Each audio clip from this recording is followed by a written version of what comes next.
can, but there really wasn't a ton. We hired criminals. Yeah, basically we are we You didn't know good? they were criminals. Uh, No, but we hired criminals. okay.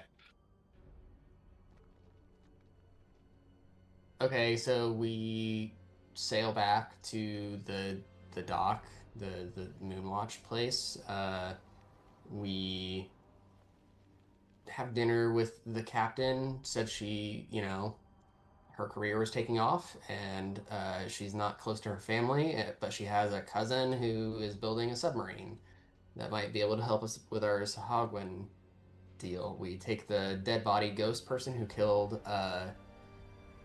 what's her face, Jacinth, um, his family. Uh, we spent an enormous amount of time deciding how to get a horse and cart and what kind of animal to haul the fucking cart. Uh, we do some downtime stuff. We get to Shadowgate. Lyra takes her steed to deliver Genevieve. Then we do a couple of maintenance turns for the couple weeks for the Bastion. Then we kind of discuss a new contract with our caretaker, who's now named Arthur. And yeah, that's kind of it. I mean, a lot of Lyra dodging her oath discussion, but whatever. That was kind of TLDR.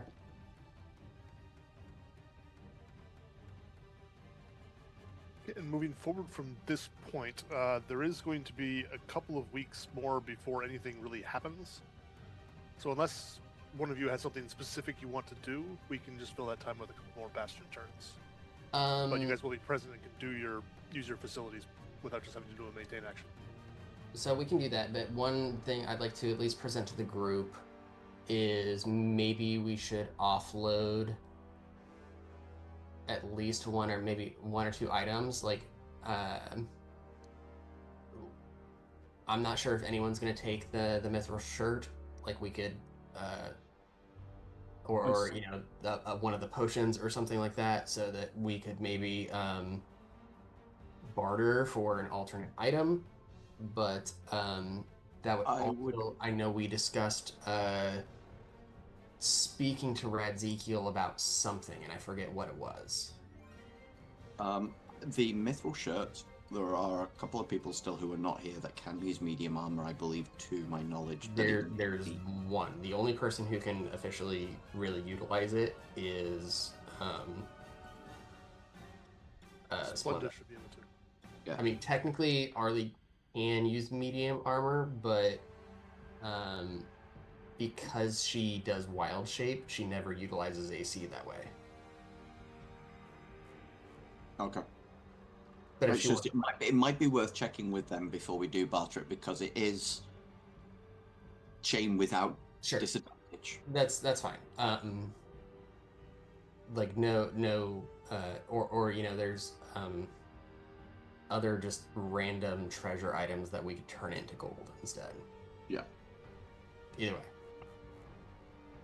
Otherwise, I'm fine with just Bastion turns for a bit.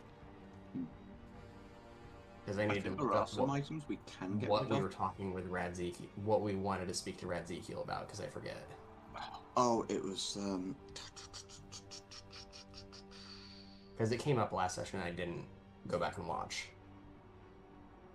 It was something to do with the it was either finding sources of dragon scale, those dragon shard things that I can't remember the name of them. The Kyber shards? No, we didn't talk about Kyber shards. No. The ones that we need to activate the door. Oh no, those we were know dragon those shards are. that were infused with The Irian crystals or whatever. Yeah. We know where those are. Okay. The other thing was it not to do with what we saw in that lab? Possibly. Quick rewind on the gear.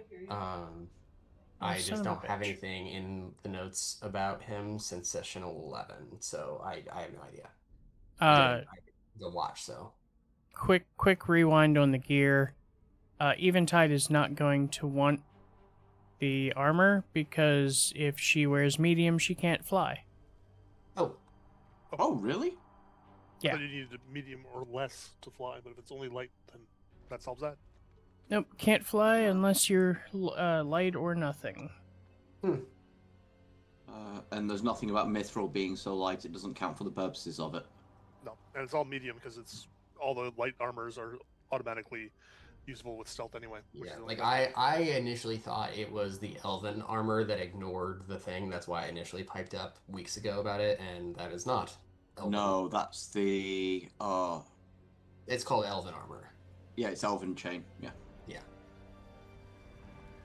Nope, I did not roll Elven armor. I rolled Mithril armor. that's fine. Mm-hmm. I will figure out a way eventually to maybe consider it, but I've not invested in my AC at all, so I don't really care. Yeah, you can't use it is correct. Let me just check. Glimmer just stands behind me. It's fine. I accept. The fact is that the first couple weeks were a statistical anomaly. I'm at like 50% uptime now. Let's go. Yeah, it doesn't affect. So yeah, so the Mithril Chain shirt we can get rid of. Okay. Either way, let's do some Bastion stuff, and we can get to that. Yeah, because that can occur anytime within that couple of week period, unless you're like looking to buy a specific item, which could take longer, but we can work that out too concurrently. Right. So does everyone know what they want to do with the first Bastion week? I need to get into the Bastion stuff really quick. For the two of us that had workers arrested, do we have to spend a week rehiring? I think they were arrested the first week Yeah. that we did the maintain. They're hired at the end of the next session, so you lose the use of that facility for the next round, but you couldn't use the facility because it was again a maintain action, so Mhm. they're replaced at that point. So once you guys got back here, they had to be like, Joe got picked up by the cops, so we hired Bob.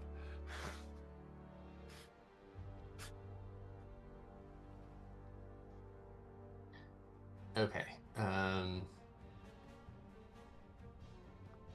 Yes, I do know the two things that I want to do at least first week.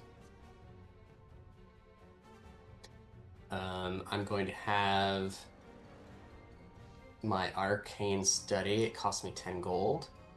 I am going to have it craft a blank book.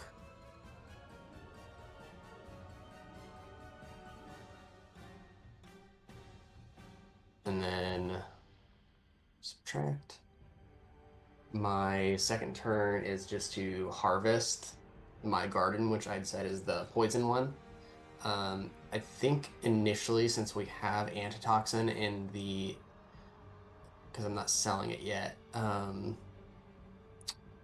what I read, you can issue orders to all of your special facilities on any given turn. Say it again. So, like, you can issue orders to all of your facilities. Yeah, and that's what I'm One doing. turn. Okay. It's just you said on your second turn, like you can do. Or the yeah, second study and the special garden facility. at Yeah. one turn. Yeah.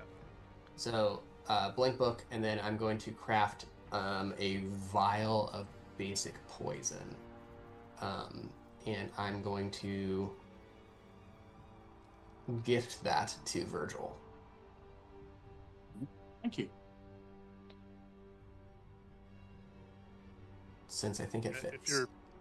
If your bastion facility options are really simple, like just making a little bit of money, something like that, you can just note that down. All of it is pretty user directed. Yeah. I don't think there's a lot that I have to engage with on that. And I am going to put the blank book in the party inventory just to track. And if there's nothing you want to do, you are free to take a maintain action. Does anybody need anything that the smithy would make? I'm just looking at that for my own. Weapons, armor, ball bearings, bucket, caltrop, chain, crowbar, bullets, I- grappling hook, iron pot, iron spikes, or sling bullets. I will preemptively note that we are looking at going underwater, and combat underwater does work differently, and we are using those rules. What works different underwater? Sorry. Combat does. Oh, combat. Yeah. So like piercing stuff is generally still straight, but like it's usually not affected as much. Maybe some distance is affected, but like regular slashing and bludgeoning does get affected. Mm.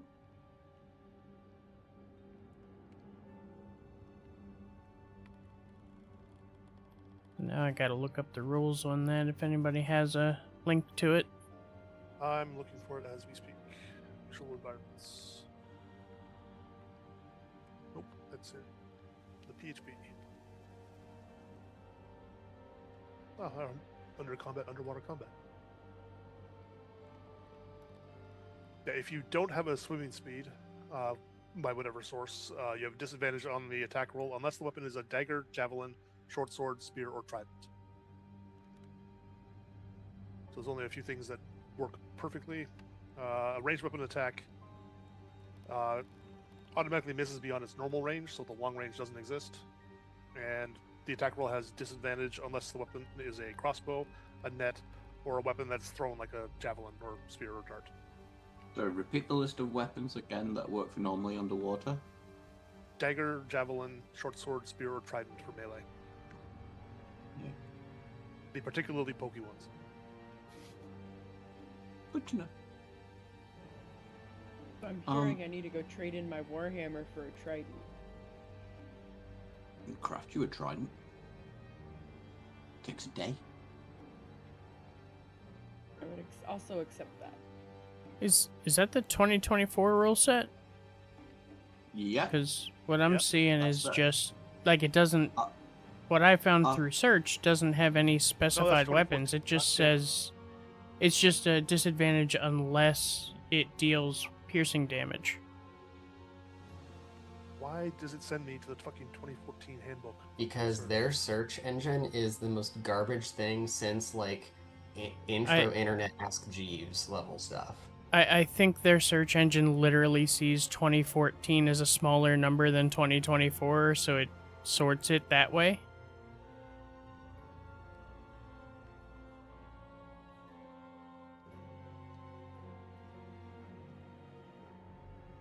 Alright, so I guess I need to find a piercing weapon.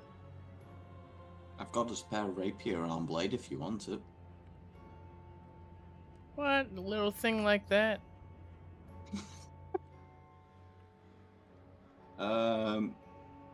You can craft pikes, tridents, halberds. Do halberds count as piercing? No. Glaives. Yeah, Yes, so it's lots. disadvantage unless it deals piercing damage for melee, and has all ranged attack rolls have disadvantage within normal range and miss beyond anything past that. Oh, that really sucks. Including considering crossbows? Yep. Wow. I was just like literally this level turned into a thrower. A ranged. Well, you could get a spear and still turn into a ranged thrower. It's a complication you're gonna have to deal with for an Yeah. Well, adventure. even with the spear, it like the piercing not having disadvantage is only for melee attacks. Ranged attacks have disadvantage regardless. Yeah, Interesting. but you can reckless. Just yeah, it's an offset. That sucks. But The only thing, and I can't find anything in the crafting calculator because there is nothing in there for arm blades.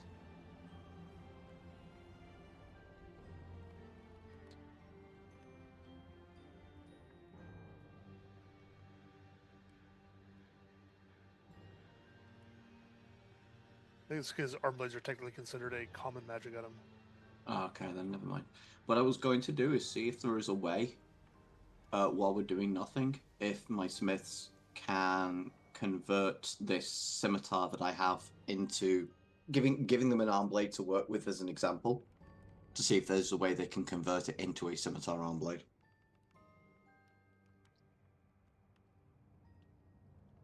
I don't think arm blades work that way. I don't think you can convert regular weapons just by like hooking them into the Okay. system. No worries. That was the only thing I could think of. Also, speaking of items to sell, I still also have the amulet against detection and location. If we ever want to get rid of that one, now that the person that was tracking me is kind of gone, That's totally up to you. I'm fine with that being That person tracking you is gone. that person tracking me is That gone. we know of. Anybody in the party not have fine clothes? Find. Not find, not. fine. Fine. Oh, fun cloak. Fancy. Does anyone not have fancy pants? Yes. I only have traveler's clothes, but I Yeah. don't know why I even have clothes. Glimmer just has a robe. So, and that's what the workshop is doing. It's making fine Okay. clothes for everybody. So I'm sure we're gonna have to appear and want to look nice if we're ever called to stand in front of Mr. Fancy Pants again. Look, Okay, if everyone's finished the first week, then we can move on to the second week. I was going to say, quick- if people want piercing weapons in that first week, just let me know what you want and I'll have it made. Quick question. I'm looking now again at the crafting rules. Okay, it's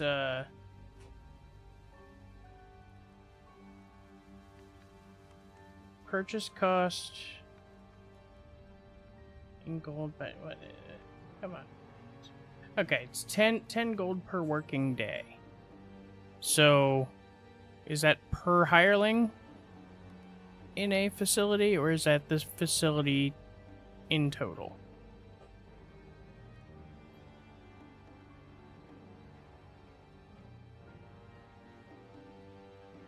You're muted. Which facility was it you were thinking about using? The smithy.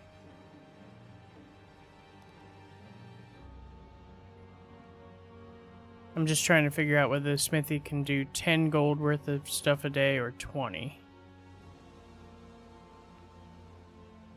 So it does say for crafting that for time they can combine their efforts to shorten a crafting time. So I think they'd both be able to do 10 gold worth of stuff a day, but If you're doing the Smith's Tools option, then yeah, there would be two of them. So if there's a way to shorten the speed on something with two people working on it, then you can do that. okay. I'm just And looking then at... Do we assume each turn is 7 days worth of work or 5 days worth of Yeah. work and we gotta give them a weekend, or? It's 7 days worth of work. Okay. There are no. This is what they will unions achieve within a work week. Okay, so piercing weapons are javelin, pike. That's 1d10, that's a two-handed.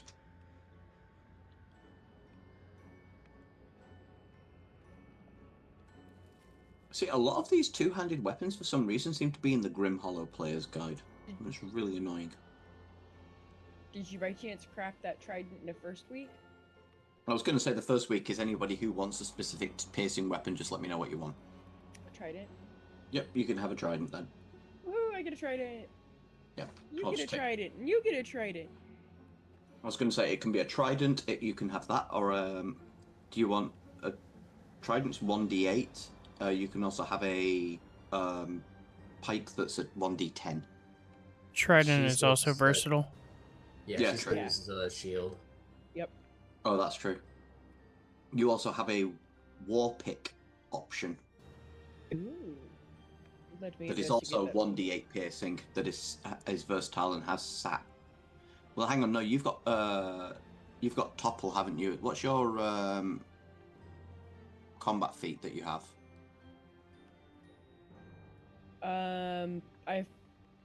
Well, it's specific. It's It's for Warhammer and Battle Axe, push and topple. Is it not just any weapon that has topple? Nope. That's a shame. And I Trying to can't see. But you change can that also until switch those, I think, in a long rest. I don't know if it's long rest or level up. It's one of the two. Pretty sure it's long rest. So, do you want topple, sap, Considering this is underwater, I'm not sure how topple works. No. They still go prone. Unless they're immune to prone. How do you go prone underwater? Have you ever seen those videos of people who like grab the nose of a shark and then twist it so it's upside down? No, I can't say I have. It's funny. Shark looks startled. Let me see what other ones you have. Uh, Rapier, which has finesse and vex. no, I'm not using a Okay. rapier. So basically, you've got topple or sap. Sap has disadvantage on its next attack roll before the start of your next turn. Topple is topple. Which one's the trident? Topple is the trident. And that's the one I'm probably gonna go for. Okay, She's not. I mean, she's not a small person, so she's gonna go with like a big pokey stick. Yeah, but either way, like go for thematics, right? Like, Yeah. It's also why tridents are great as ranged weapons. Because if you can hit with that and topple a guy who's flying, toppled flyers fall. Since stuff could swim over us. I'm just saying. Well, that's not falling, but it's still toppling. Yeah. But having that that extra range to whatever. See, I want to know what a double spear is, but unfortunately, again, that's in Grim Hollow. It's probably just a spear with a point on both ends. Okay. should have made a character to utilize the Eberron double-sided or double-edged scimitar or whatever it was. I don't know if that was in Eberron or something else. It's dumb. It's part of the Valinir or whatever elves or whatever. I think there was the good undead group or whatever. maybe. Either way, that's dumb. Yeah. The whole concept of a double scimitar. Yeah, Some so you're people talking about like fantasy a 12-foot glaive. Like some people who talk about like fantasy weapons that have clearly never trained with any real weapon in their lives. Sorry, I'm going through all the list of normal, non-magical piercing items. I've just got to submachine gun. The rules for D20 Modern are baked into 5e. There's one that sounds amazing called a tether hook, but it's in Heliana's Guide to Monster Hunting. Okay, so one trident, so that'll be... How much is it for me to make? 5 gold. A gold cheaper than if I bought it. Wait, no, sorry, no, I take it back. Crafting cost is 2 gold 50. Instead of 5. And it takes a day to make.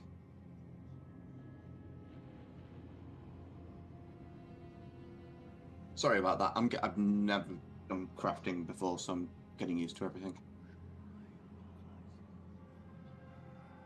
I mean, we all are, so. It's one of the reasons I stuck Bastions into this is so we could actually test it out and see if it's worth bothering with. And as for my library, the thing that I DM'd you last week is what they're going to be doing.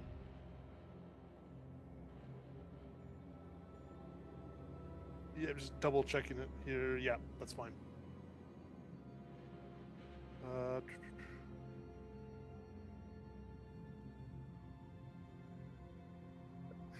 Let me just double check libraries here really quick.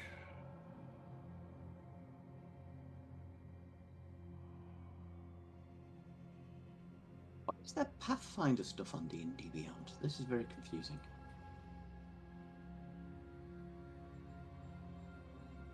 Go PM you with what they find out.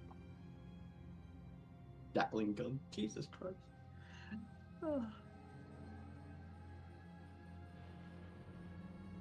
And I added the other stuff that I'm not actively using that the smithy made to the party inventory.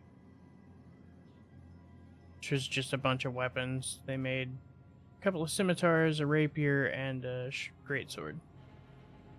Is this just for selling, or...? Yeah. I added the fine clothes that were made to the group inventory also, so feel free to claim those. Is this so... Remind me again, you can make 2 things a day, And it's 7 days worth of crafting. You can do well, it's 20 gold worth of stuff a day. So over the Right. course of 1 week, you can make 140 gold worth of stuff. Is that 20 gold worth of crafting cost or 20 gold worth of selling cost? Selling cost, because crafting time is based off selling cost. Right, okay. So you can make stuff that'll sell for 140 and it'll cost you 70. And that's a full week. Okay, in that case, I will do some quick math and work out what I need to make stuff. I'll quickly add a few items together.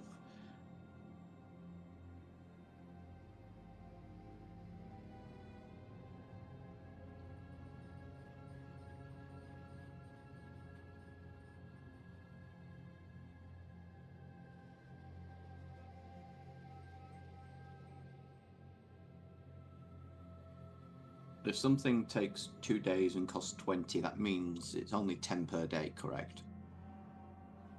I'm sorry, what was that again? If something costs 20 gold point GP, but it takes 2 days to craft, does that mean it's 1 day's worth of allocation, or is it 10 gold per day? If it costs 20, like if the sell price is 20 gold, Yeah. that would But be it 2 takes days 2 of crafting for one person. Yeah, but you have 2 workers as a smithy. Yeah. That's what I'm saying. So when you say you can craft up to 20 gold worth of stuff a day, that would only take up one person. You've still got 10 gold's worth you can craft with the other guy? No, 10 gold per person. 8 Okay. hours of work is worth 10 gold of sell value. Okay. But it also says they can combine their efforts. That's why it's basically the 20 gold. Right. Those look like trap items.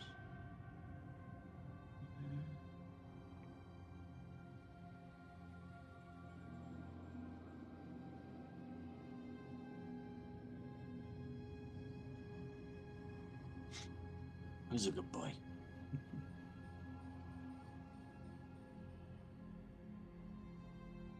Not so good. He's trying to drink my beer. Okay. I don't know, that sounds pretty cool. No.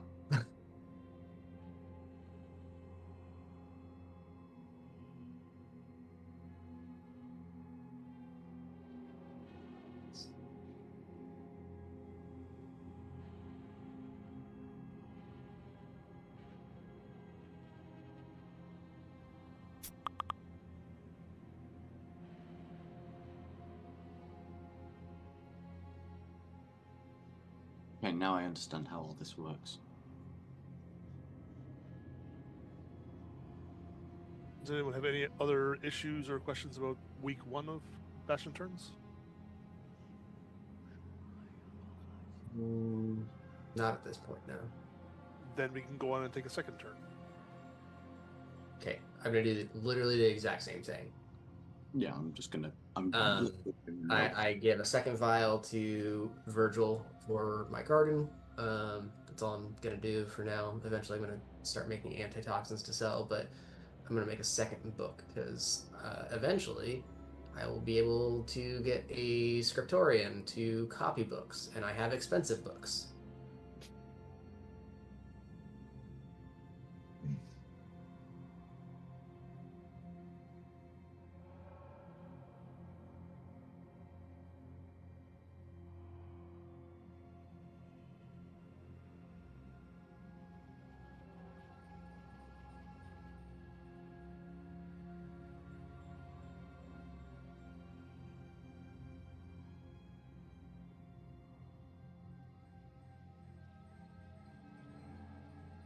God, I was trying to look and see what Cease could be having Lyra use her sanctuary for, and I accidentally clicked on Sanctum, and the first option was, after a long rest, you get a magical charm that lets you cast Heal once without expending the spell slot. I was like, that can't be right. No, healing word.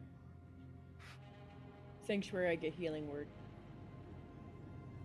Or you could craft a holy symbol that you could sell out of the back of a cart or Yeah. something. Pretty much.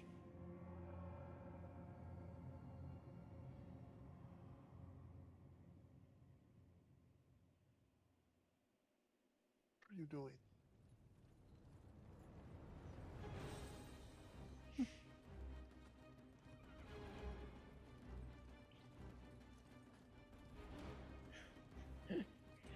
My brain goes, I'm just gonna start crafting holy symbols that go to absolutely no particular god and create a new religion. So funny thing you mentioned that, I'm because just, I was gonna say, you like, know. there is a house in Eberron that is devoted to healing, and I was like, oh, you could be like them and like once a week sell your healing word to heal someone who's sick Yeah. or something. Yep. And that's how you get a major Eberron house on your back.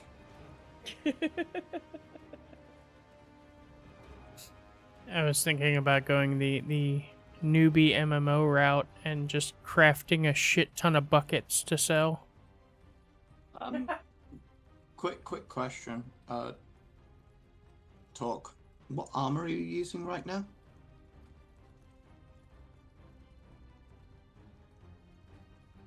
You have a heavy armor on. I can't remember what it is. Not a heavy armor, because I'm a barbarian. Half plate.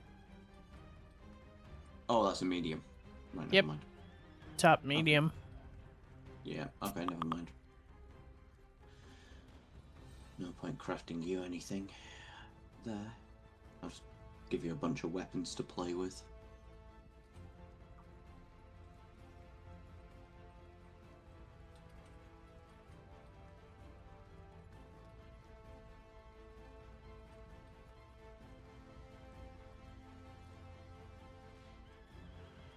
Does anyone need anything else with their second week of Bastion turn? I'm literally making a bunch of weapons right now, so. I'm investigating. I have a lot of tools I have to look at, so you have to bear with me. I'm a little slow. I think workshop for the first house or first room was probably not a good idea with the sheer quantity of options. It's overwhelming. I mean, you could always just take a maintain action too and do some fun stuff. But I don't know that a maintain action benefits us. 50% of the time, it does nothing. Some of the That's time, how I it does got the something spell bad. scroll and stuff last week. Sometimes it does really good things. Yeah. So it's like, if you have nothing better to do, you can gamble a bit, basically. Sure, I'm in. I'll do a maintain on the workshop. It's a maintain for your entire Bastion. Oh, the whole, like everybody, or just my stuff? Just your Bastion, so you don't My have to two force rooms. everybody else to do it. Yeah. Oh, so maintains is where you get the random rolls? Yep. Oh, okay. In that case, I'm going to quickly change some of this. The week 2, I'm gonna go ahead and maintain. Okay, then Cease, you can give me. Where did that go? A It was- D100 roll. Yeah. Yeah, I just want to get the list in front of me. I've been trying to find a better list that has more options. There's just nothing good out there. Present you with a 13. It's like 1 to 50 does nothing. Yeah. So, one of your hirelings lost their eyeglasses. Oh no. Their new dog took them and buried them.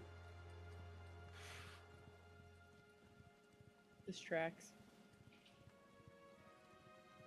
Because one of Oh them. yeah, because that's new right. dog Because one of my hirelings got a new dog last week. Yeah.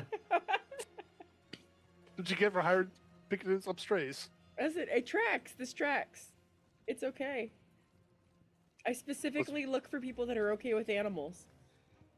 Was Virgil going to do one too? Yeah, I am. Just give me a moment if somebody else wants to quickly declare something while I'm working this out. I'm having to math currently. It's interesting. Done lamps. The other ones. Done pike. Are you still working on week 1 or week 2? Week 1. I'm writing down a bunch of weapons because I can craft so many. Mm.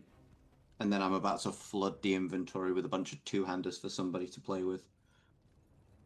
Yeah, I just added a bunch more weapons. Heavy crossbow, longbow, something else. Trident.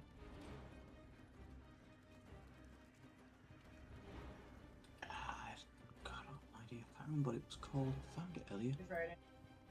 We're gonna put the local smith out of business. We are the local smith now.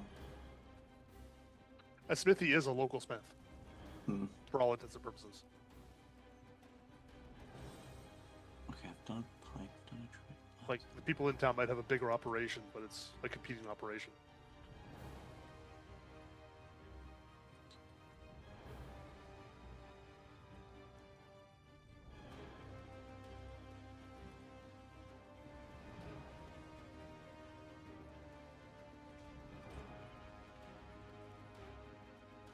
And then until Virgil maths,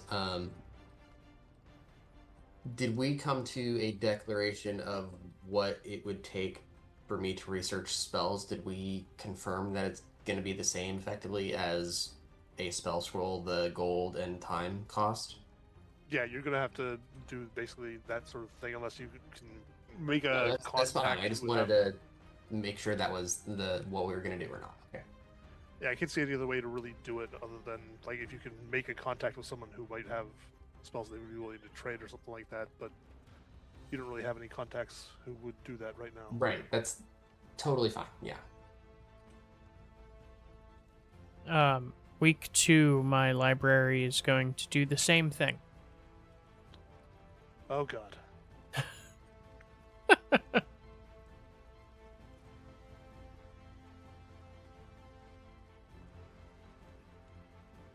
There's a reason Torque's little library has a restricted section. And it's the same generic question? Or are you getting more specific? Let me double check what I sent you. When I think of restricted section, I'm thinking of like Bender, and you went to, do I get $301 hooker bots or one $300 hooker bots? Like, The section hidden behind the curtain. exactly. I'm gonna open my own library with blackjack and hookers. In fact, you know what? Forget the library. Exactly.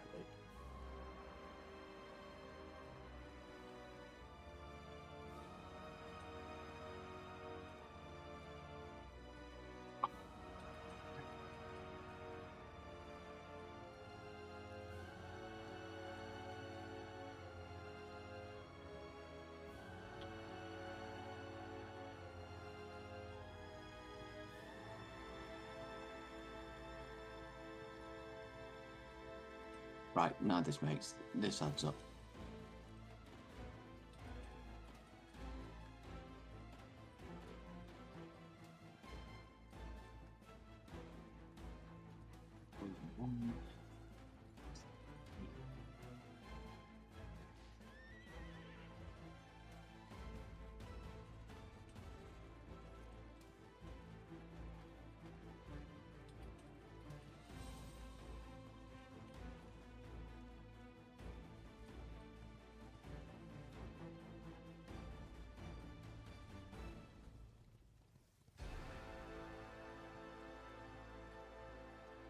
There we go. Math is hard.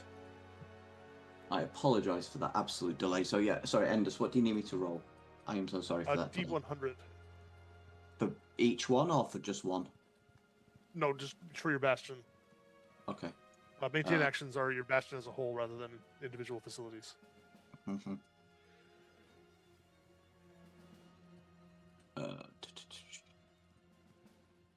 Something's causing my thing to lag. I'm gonna have to re-roll. No, it's a D20. Go away.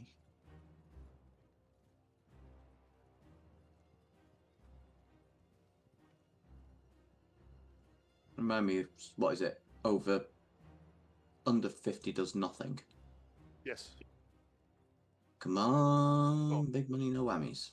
It means that nothing bad happens. Everything is going just fine. Nothing interesting happens. I'm gonna have to restart my entire browser. The dice are rolling, it's just taking its sweet time. It's either going to be a 90 or a 10. Looks like it's going to be a 10.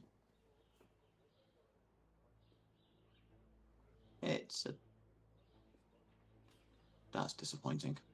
It could have been a 90.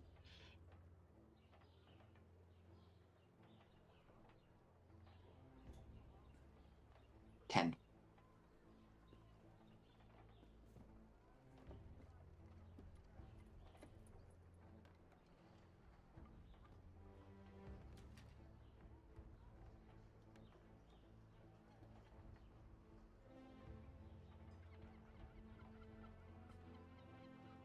Your hirelings are very proud to report to you that there is no trace of any vermin infestations.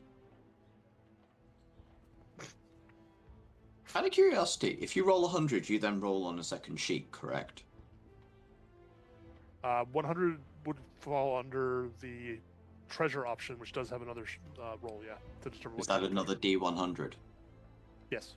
What's the optimal, what's the best outcome? A rare magic item.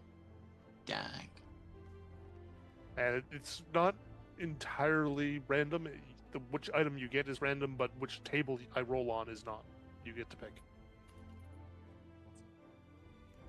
Which is like Arcana, Armaments, Implements, or Relics. Is that 65 gold gone?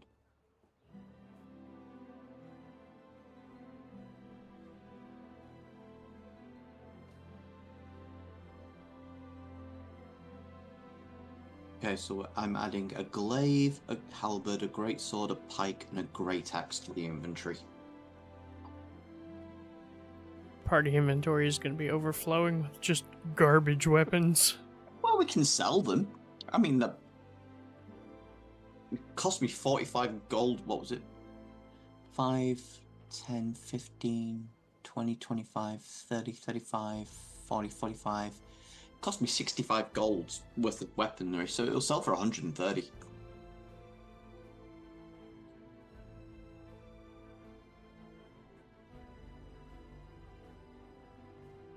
Oh, speaking of gold, Radix, I still have 50 of yours.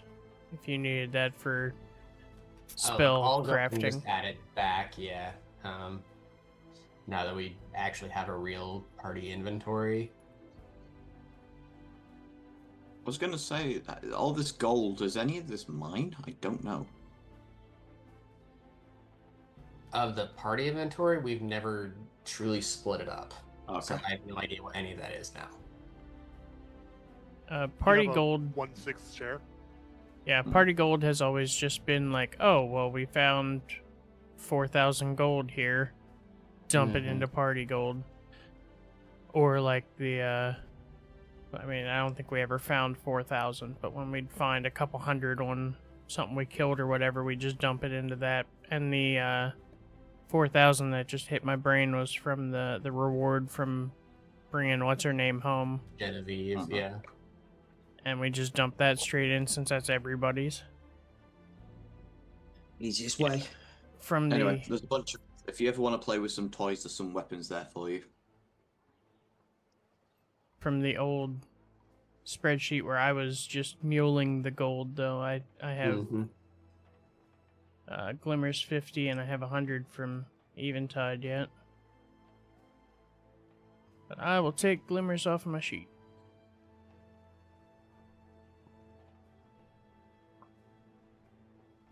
Okay, if everyone's bastion turns are done, I think. And you say I've got two basic poisons. Yes. Thank you. So does anyone want to do anything with selling off magical items or anything like that? At the very least, I'm gonna steal, and this is, unless, okay, and the question is, I know we have underwater stuff coming. Mm-hmm. Would you approve or disapprove if we just assume that if we have, like, beyond the submarine, the need to cast water breathing, if Arlie is not here, can we assume that she is around and willing to cast it, or should I pick it up in case she is not here? I don't think Arlie expressed any disinterest in providing water breathing. So we can I assume just if we don't get want into to a be situation, suddenly like, you know, without. if we're going with the uh, submarine option, it shouldn't be a problem. Okay.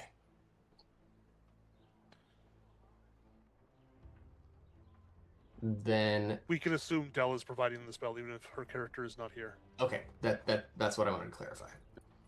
Before we sell these things off, do we want to earmark anything we're going to definitely keep? Or if anybody wants to claim anything now? I mean, I know we were planning to keep the arrows and the rhyme thrower for Splendor, mhm. whose names escape me. The Eventide. Thank the you. ring and cloak are obviously gonna go to someone. It's really good. Twilight's Fang is gonna go to Dell. Dell. It's really good for her. Um, Which cloak are we talking about? Protection or elven protection, kind? yeah. Okay. Can I take the elven kind cloak, or is anybody really wanting that specifically? I can't use another cloak, so Do you have boots already? No, but there may be useful boots I could acquire in the future. Cloaks are hardest, are more likely that I would pick something up. Boots are more. You get wing boots, boots of haste, etc., etc., etc. That's fine. I just wasn't sure since And I thought the if you boots have picked the up- extra effect. They make no sound. The cloak of elvenkind also has the wisdom checks made to perceive you have disadvantage. They both have a thing.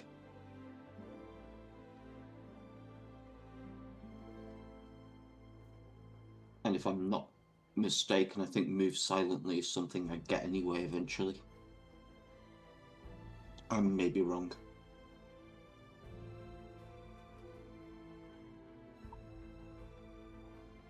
so I don't think the potions are really useful. I mean, unless one of the upfront people like Dell would want the potion of invulnerability to get damage resistance, it doesn't really matter.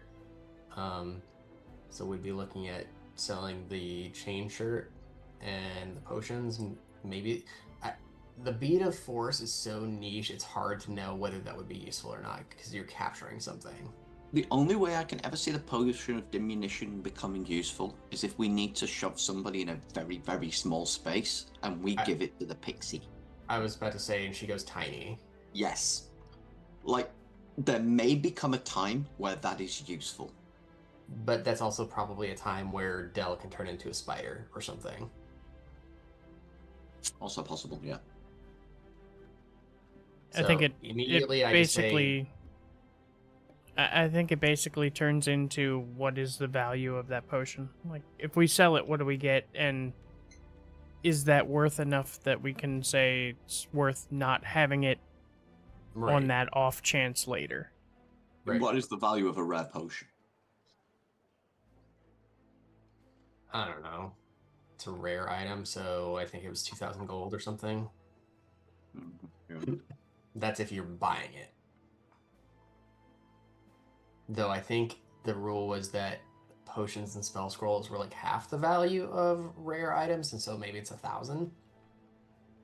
Yeah, it's for consumable items. It's half the value. So I think it's 1,000. So if it's rare, rares are worth 4,000 gold. Oh, so it's 2. Okay. So yeah, so we're selling the 2 potions, the mithril chain shirt. Did you say we're selling the bead? I can't think of a scenario where it would come up, but trapping something is really niche and possibly game changing. But I wouldn't bank on it, so. And I also have the necklace for sale if we need a little extra bargaining money. Either way, I mean, if we were gonna do this, we can role play it because I had, I will say, assume Ezekiel is going to make profit. sure. Assume who? Red Ezekiel. Ezekiel. He Who Oh, runs the Argent Tower. Yeah. Gonna make profit. Yeah, like the prices here are the prices he'll offer you basically for anything you're trading in. But if you want to buy something off of him, he's going to ask for more. Yeah. So, as it is, I'm going to spend 3 days and 250 gold to get a spell.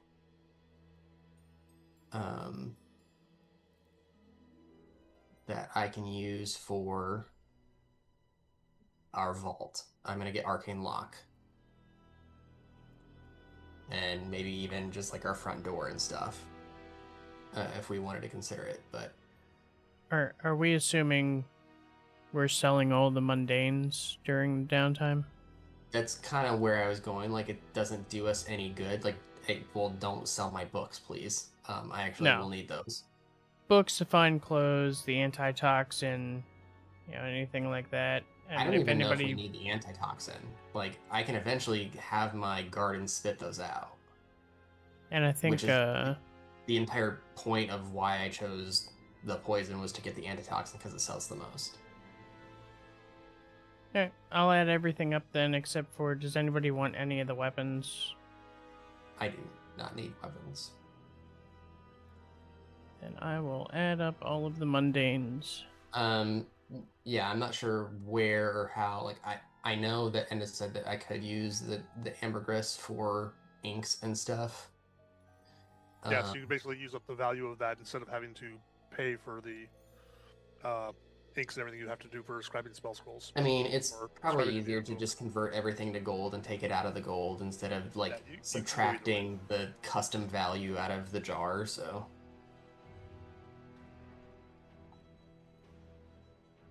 Yeah, it's definitely not easier in terms of a, like, bookkeeping angle. Yeah. I also have a smoldering studded leather armor if we ever want to use sell that off. I don't know if that is any worth more than regular leather armor. I don't believe so. No, it's a common magic item, isn't it? Yeah. Yeah. Yeah, they're worth 100 gold plus the value of the item. Oh, sweet. Well, I'll put that in the party inventory. That can get sold as well. I don't sell that on a regular. I know you said you could use the ambergris for that. What about do we need the aboleth oil or the kraken ink for anything? Not that I'm aware of. If you had a magic item you wanted to craft where those things would be thematically appropriate, we could do that, but other than that, it's whatever. They're oddball stuff. I'll just leave them in the inventory for now. Okay.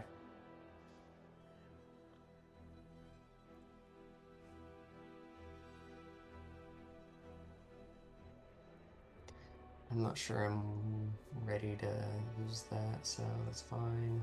I'm going to keep hold of my arm blades in case they ever become useful. Okay. Oh, let me take the cloak and put it in my inventory. Sorry, the cloak. This damn cat. He's reached out with one paw to pat me on the shoulder. Equipment. Huh. Also, the boots don't require tuning, but the cloak does. Hmm.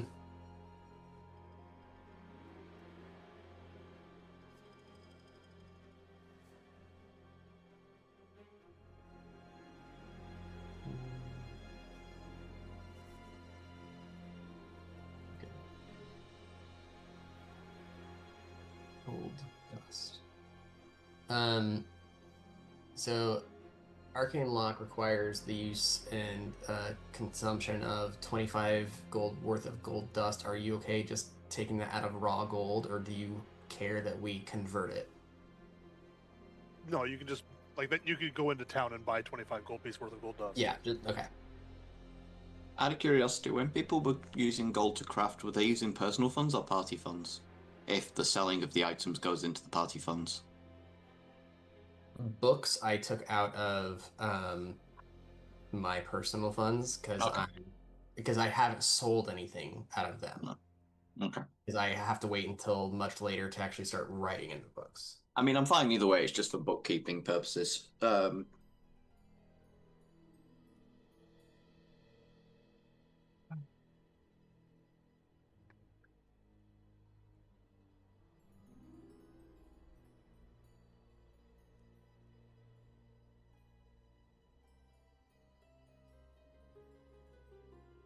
Oh, look. We've only been playing 24 minutes and we've got so much stuff done.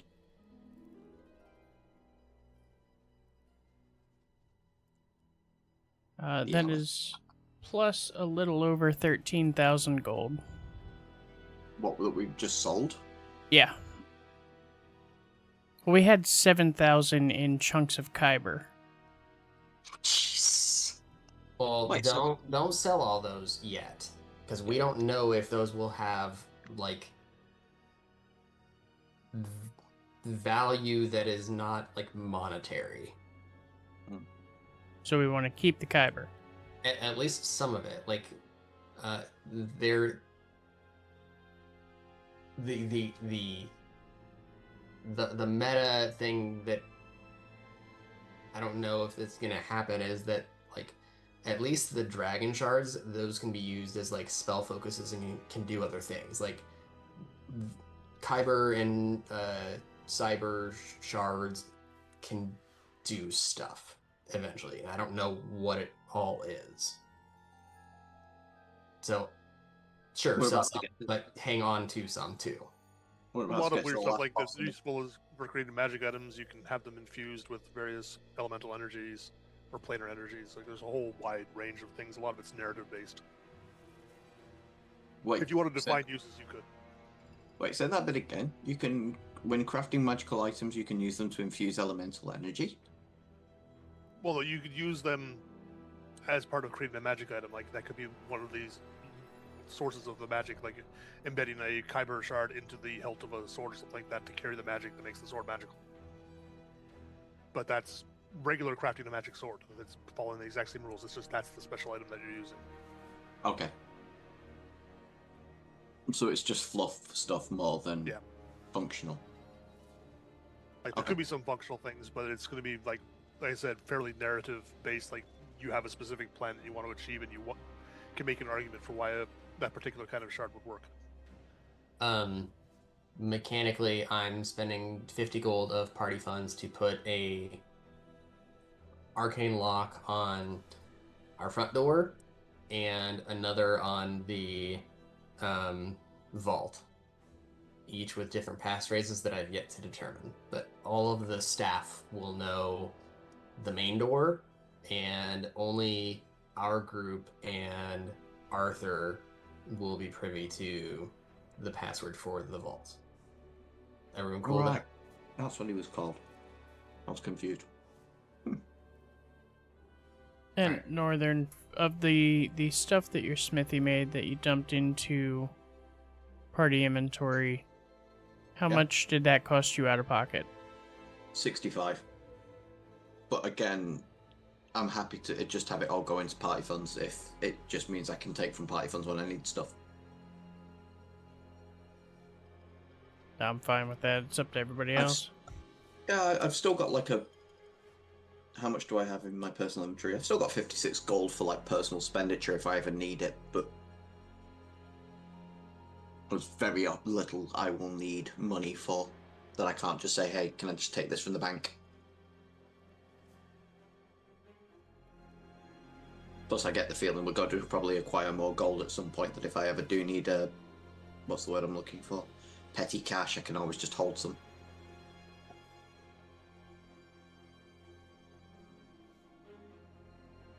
I almost made Cease very unhappy because I almost marked the harp as being one of the items sold.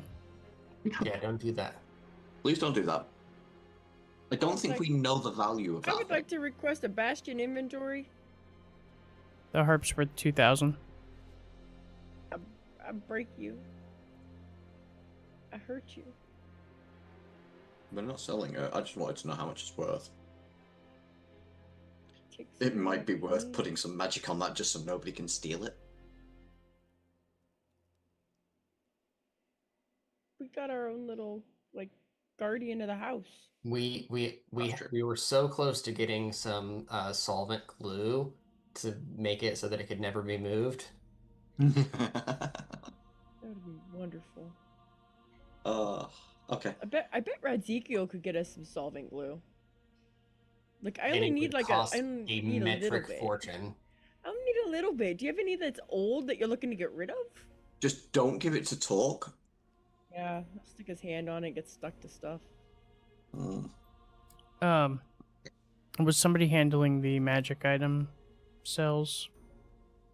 I think for the sake of the game, let's all visit Radzikiel.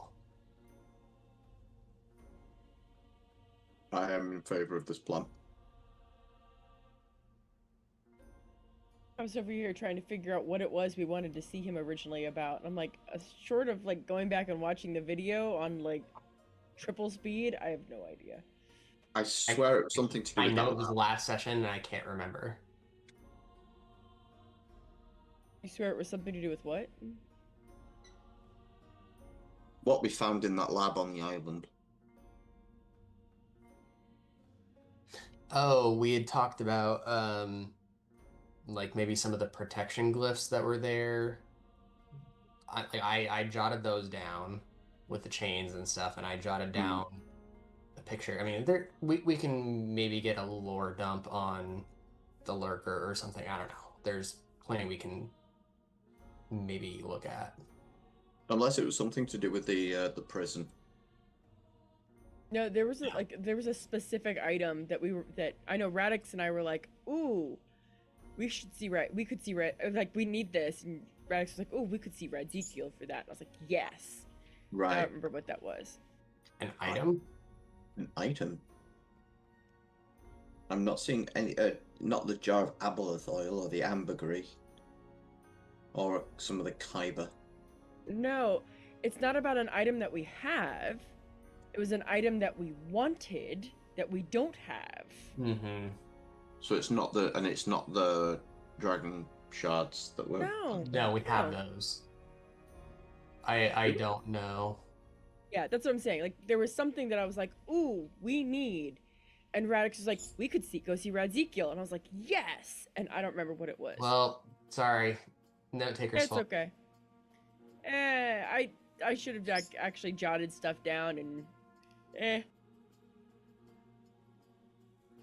these like 5 a.m. mornings are getting to me. Whatever. It's all good. Okay.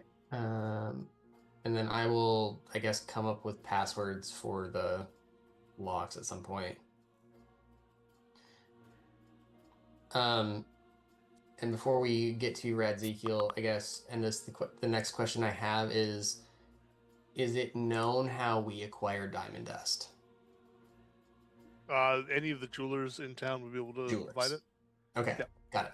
And there's multiple. Like it's a standard magical item, so like it's obviously a high-end item, but there's a supply on hand at most places. That's fine. I was still going to get some for party inventory so that one, I still planned on using arcane or not yep, that's the spell. It already has an arcane lock. Glyph of warding on our vault,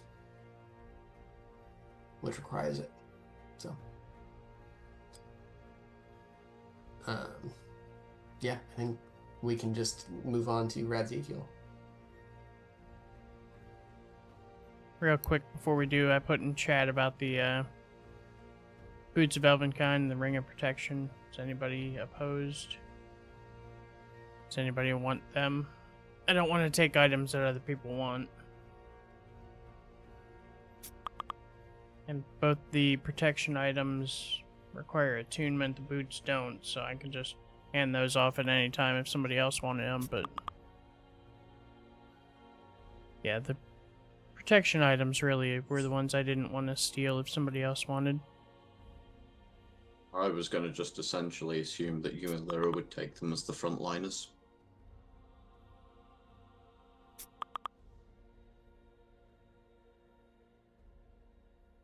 Sorry, what was that, Northern? I just assumed that Talk and Lyra would take them as the frontline people. Neither one of us wanted to make that assumption because we've received a good bit of stuff and we're not like I'm not hurting on AC. I'm just gonna say that. Just make the DM cry. I was gonna say it's not just that, but it's also they also come with saving throw bonuses, I believe. Which I'm okay with that. Since the DM is trying to hit me with whatever he can. Yeah, I'm more than happy to go to frontline people unless somebody who's feeling particularly vulnerable wants to bump up their AC and saves. Is this serious? I can't actually add custom items to the party inventory? Why is Diamond Dust not a real... Like, if it asks for it as a component, why is it not an item? All those spell components should be actual items. I don't know what they're doing some of them half the time. Okay, my question is, does anyone care that I just keep track of it in personal inventory then? Okay. Go ahead. So what's left to take? Is it the Cloak of Protection?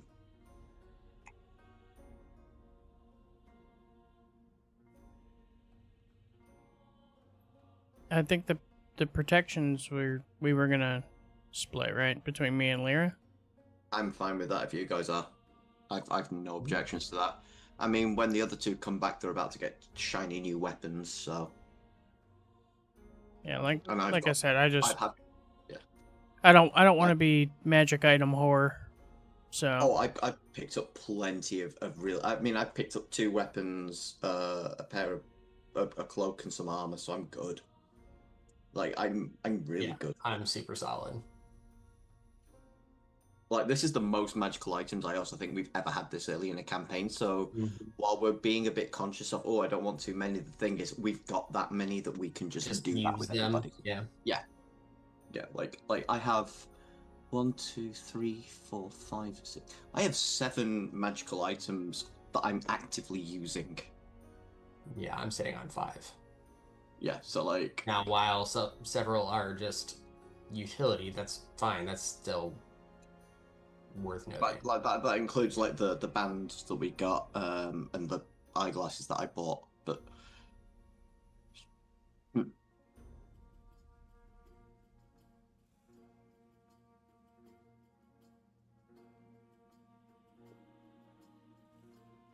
Okay, if everyone's ready to move on to Red Ezekiel, we can move on to the Argent Tower. Yep, yeah, I'm speed watching last week's video to try and see what it was that we were like. Can you remember how early in the game it was that we realized there was a thing? I had no idea, dude. Sorry. Were we still on the boat, or had we got back to the Bastion? We were back.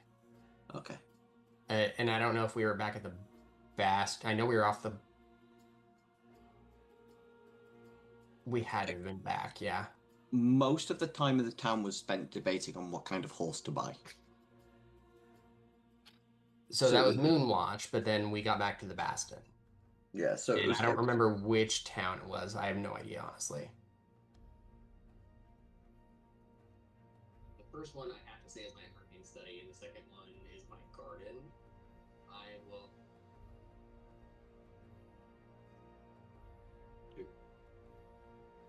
I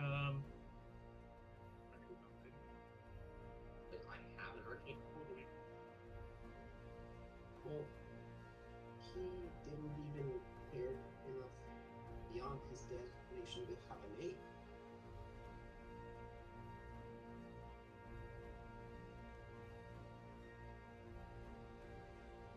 Well, as you guys pull up to the Argent Tower, like before, it's a huge spire that's painted like a grayish white on the outside, or it's made of grayish white stone. It's hard to tell exactly what it's made out of. There's almost no features to it as it spires straight up out of the ground. It's high enough it's difficult to tell even what the roof might be on it, or whether it just tapers to a point. And there's one plain door in front of you. As you walk in, there's a little bit of a chime, and again, the room you're inside it's relatively spacious, but it's clearly not the full size of the base of the tower.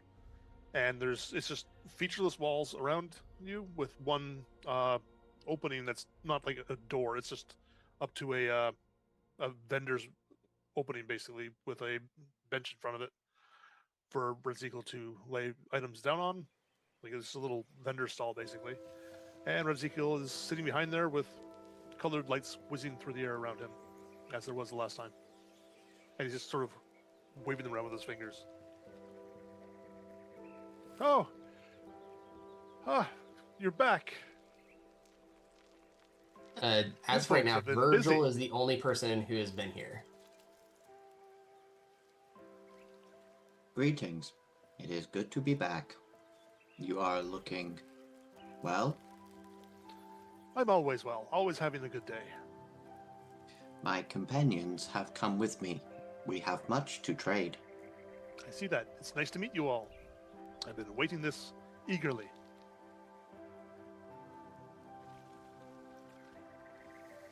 Y- Yes. Greetings. We've been on quite an adventure, and we've come across a few items that may or may not be of interest. My companion here indicates that you dabble in magic, and so this was obviously the place we thought to come. He wiggles his fingers for a moment, and all the little colored lights sort of like just explode into little mini firework displays. And he just grins at you and says, I am always eager to add to my collection. Good prices for good value. Well then, Torque, dear, would you mind bringing out what we've brought? Torque will reach into his bag and pull out the, what are we doing? The bead of force, the 2 potions, and the mithril chain shirt. And lay them on whatever nearby table or counter. You also have the smoking leathers? Or did you sell those off as regular? Nope, they're in there too. Mm-hmm.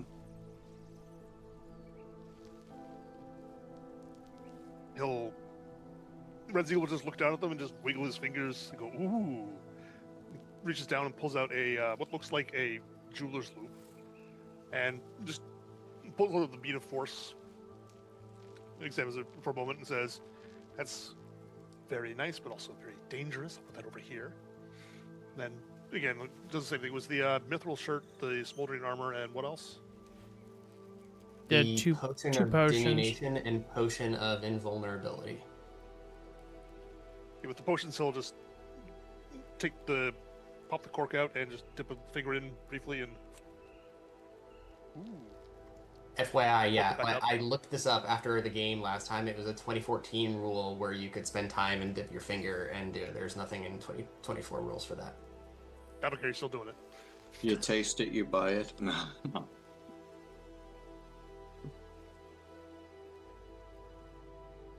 And do you guys have the rarities for those items there? The The bead. Go ahead. Sorry. Nope, all you. The bead and the 2 potions are rare. The mithril chain shirt is uncommon. And the smoldering leathers are common.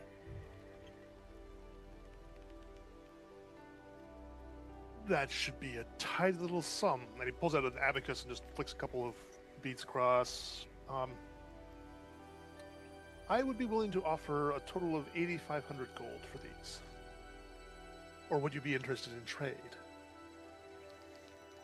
Trade would be interesting if you have something we may value. I have many things you might value. You'll have to be more specific. I have quite a hoard of things. Anything new that may be of interest to a party of adventurers that may be going on a voyage soon. He means That would describe underwater. nearly everything. When he says voyage, we mean seafaring. That's interesting. Or undersea faring. Specifically, several depths under sea. You all are getting up to some very interesting things, aren't you? You like it. I do like it. You'll find more treasures and bring them back to deal with me again. That may be quite the fruitful relationships then. For both of us, I hope. I would I hope. do have to make a profit, but I items of would use always, are going to be much... Go ahead. I would always rather make a friend. Oh, of course. I do have to make a profit, of course, but items that will be of use to you as you go up against various horrible challenges will, of course, be more valuable to you in the moment than coin would be. Dying with a heavy purse is never a good option. Spoken as someone who might have been in the field once upon a time. I'm quite happy here in my tower. It's much safer. Much better protected. You do have a good view from up here, and Lyra's looking out one of the windows, admiring the view of the city. There's no windows. There weren't even any windows you could see on the outside of the tower. It's way funnier to think that she's looking at a wall. I'll just be like, I'm leaning from a... now we're just saying it's very sarcastic. Yeah. She's leaning against a wall and just taps. You have a very great view from up here. You would have a great view from up here. In my mind, she's looking at a painting on the wall and thinking it's a window. I'm not that dumb. There's no paintings on the walls either. It's just plain walls. It's kind of odd. Ezekiel will look at you and say, well, you just have to know how to look. And he'll cast a quick spell, and on part of the wall will seem to fade away almost, and you can see through it into the street outside. Oh, that's a neat little trick. It's not that difficult, though it took me a little while to figure out how to make that one way. Wouldn't do to have people looking in. Especially if you're streaking around here. Streaking around here? I would never. Lies. Insight check. Give me an insight check. 7. I totally believe him. Oh. Okay, he had a 23. Yeah. Wait, in persuasion? believe him? Okay, let's see what we're gonna do here. Just before I jumped on the whole party thing, it is the underwater voyage we have pretty much coming up next, right? Yes. Okay. For the most Just, part. just so I wasn't jumping the gun. No, we have to go that's not chase a the beaver. It's also not to say that like we are eventually going to encounter demons, right? Like that is the main core thing of this. So You already have encountered a bunch of demons. You will encounter more. But this is not the only thing you'll be encountering. right. Sorry, I'm trying to do a bunch of random magic items all at once. Show me all the numbers, you stupid thing. My number's not sharing.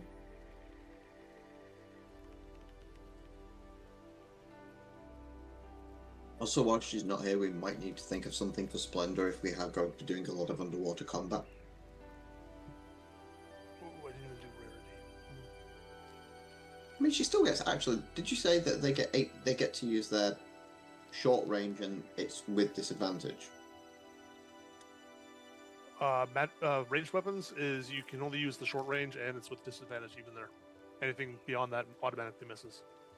Okay.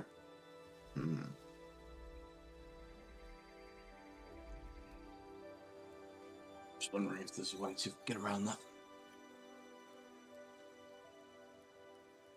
There's ways to get around some of that with melee, but I'm not sure there is with ranged.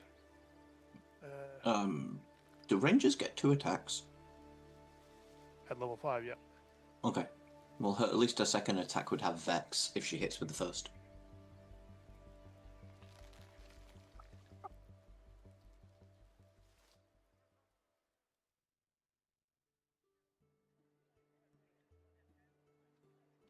Sorry, he's reviewing his inventory with the random numbers that have rolled for what he might have available right this second.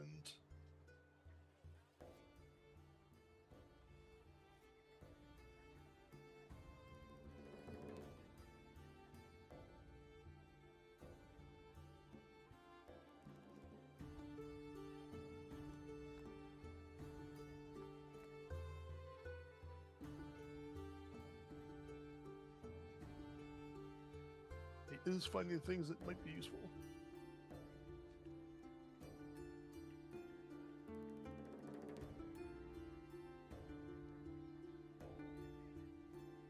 That's one of the things you guys offered him.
I need to step away for like 60 seconds, sorry.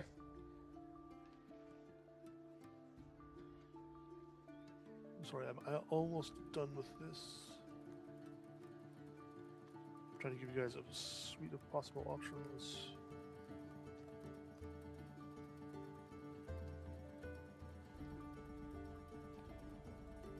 Underwater.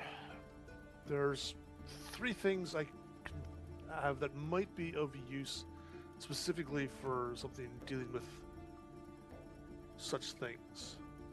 And he'll just give me one moment and I'll be back in a moment. And he passes back through a beaded curtain in the back of the little chamber he's in.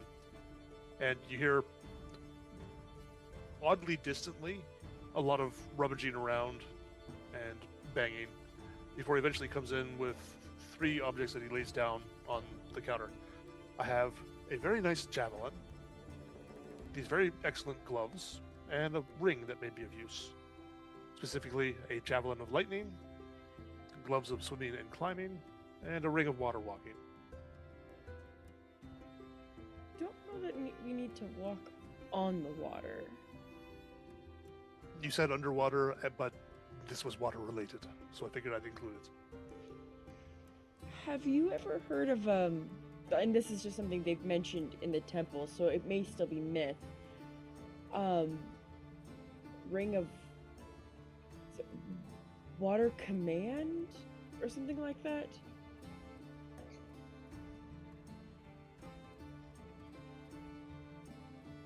Maybe it's Element Command. I have heard of rings that can command the elements. Those are incredibly rare items.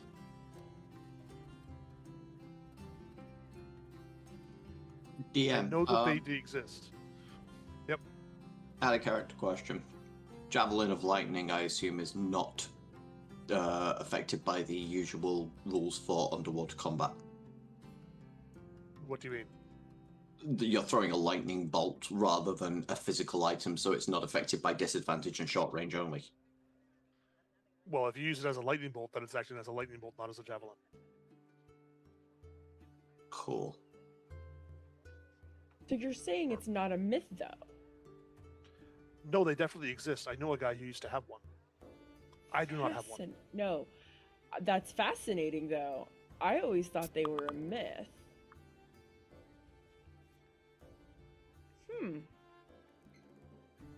Fascinating.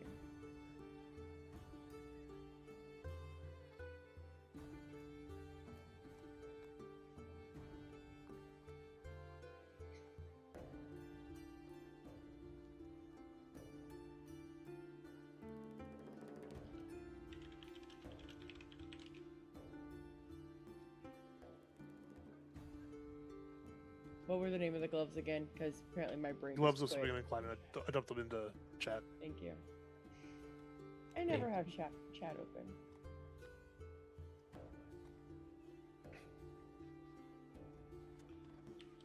I could open negotiations to see if I can find an item like that, but for a Ring of Elemental command, that is an item of such rarity, I do not believe I would be able to get a lead on such a thing in any short amount of time, unfortunately.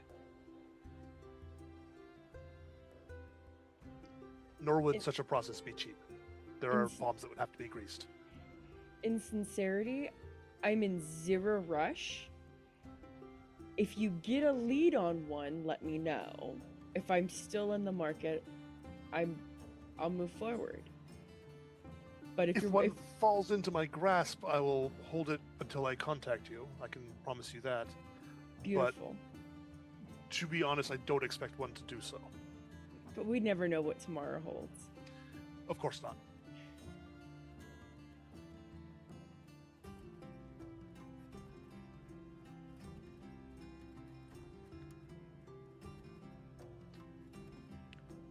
Out of character, to be clear, that is a legendary item.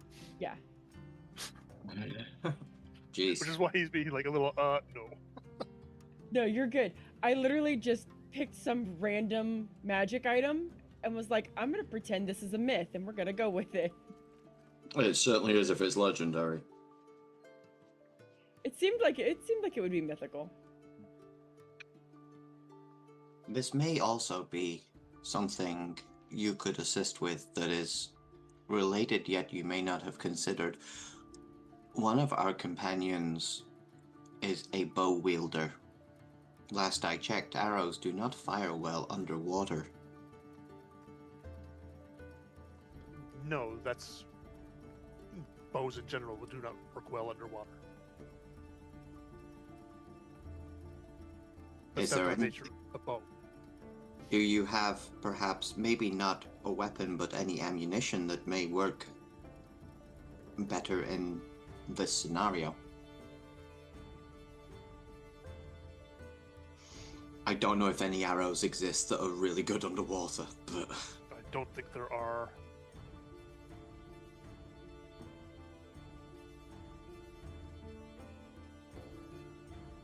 There's one item I'm thinking of that I just want to double check.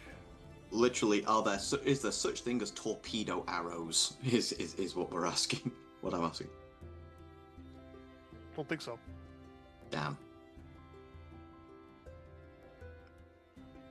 Because that would be really cool.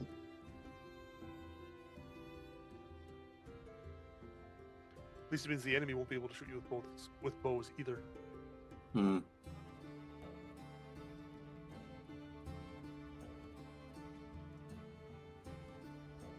No, I don't think I know of any kind of ammunition that could do such a thing. Very well, thank you. I mean, the javelin would work pretty well. Hmm. To a certain distance, at least.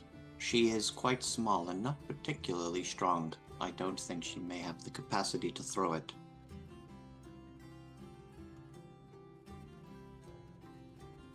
Don't tell... I look to the others. Don't tell her I said that.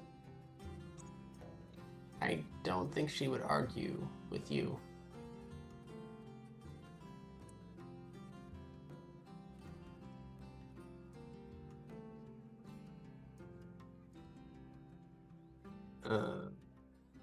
So I'm personally good on these, but I think the swimming and climbing was cool. Is that basically it gives you a swim speed equal to your movement speed? Swim and climb, but it requires attunement though. I was also just looking up. They do not give you a climbing or swimming speed, but climbing and swimming doesn't cost you extra movement. So it's one of those weird little edge cases where it wouldn't let you use melee weapons without penalty, because that requires a swim speed, but it means you're a lot faster than you otherwise would be. And you also get a bonus to strength checks to climb or swim.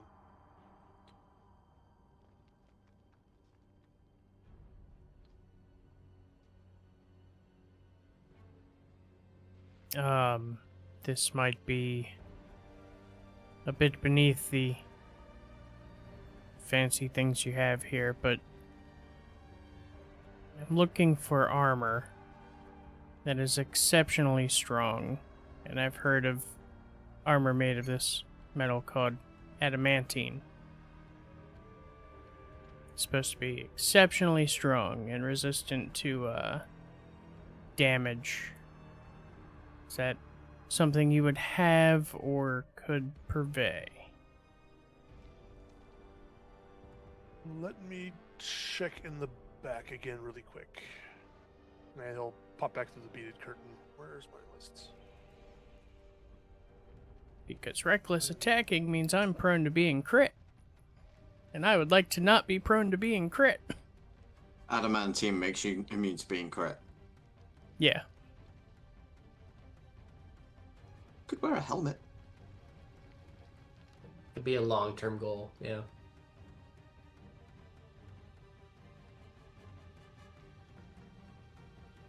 That thing, that all the adamantine items in Baldur's Gate 3 are so busted.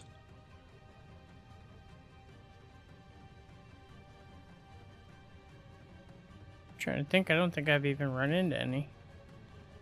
You make them in the Grim Forge. Oh yeah, those. Yeah. I'm going to give you 3 rolls on the table. And we'll see Literally, you put on like Baldurn armor plus adamantine helm and a shield, and your frontline person just does not get hit by anything. And if they nat 20, it just hits.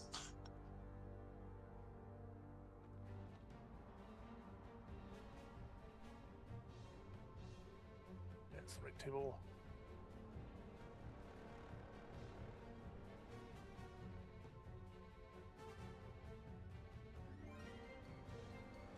If it matters, Torque would be specifically looking for half plate.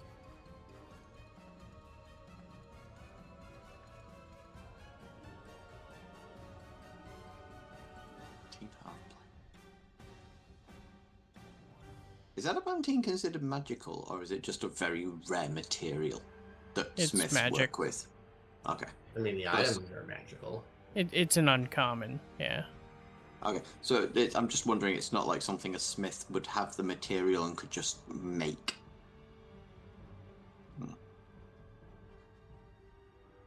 Not until level 9, at least. I don't have any adamantine sets in stock at the moment. The closest I can do is this suit of chain, and he comes back with a suit of chain over one arm, which is like incredibly finely made. It's like pouring over his arm like it's made of water or something like that. And he'll lay it out with a hiss onto the counter, and that's elven chain.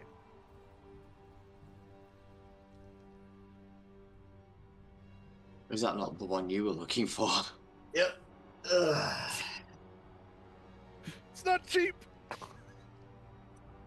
How much is it, dare I ask? It's a rare item, so Yeah. 5,000 gold. Glimmer will raise an eyebrow, and I'm going to minor illusion the jeweler's loop. Quick question, is this the chain shirt or the chain mail? There's only one elven chain. Elven chain is There a is chain elven shirt. chain, there is elven chain shirt and elven chain mail. And we will determine that randomly. Because one of them It's needs the shirt. Okay, It's because the mail. if it's the chain mail, it gives you disadvantage on stealth and requires a 13 strength to still use. It is the chainmail. I thought you just said it was the chain shirt. It's elven chain. Oh, It's the elven chain mail. oh, Because that odds would be it would be the elven chain shirt evens the mail that it rolled a 2. Sorry. Yeah, there's 2 versions of Elven Chain now. Though it didn't used to be. oh. And this is how I'm doing Red Ezekiel. What he's got available is random. I will throw multiple numbers, so he has a lot of options, but if you want something specific, it's going to be the other rules in Xanathar's. Time and acquisition. Time for him to search it out for you, and like finder's fees and everything like that for paying for the process.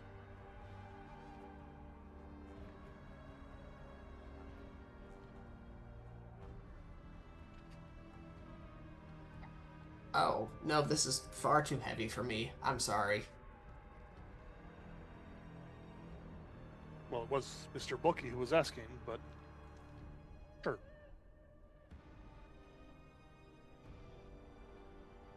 Oh, Wait, I'm Mr. sorry. I Mr. didn't what? hear you. At this age, I He called you Mr. Bulky.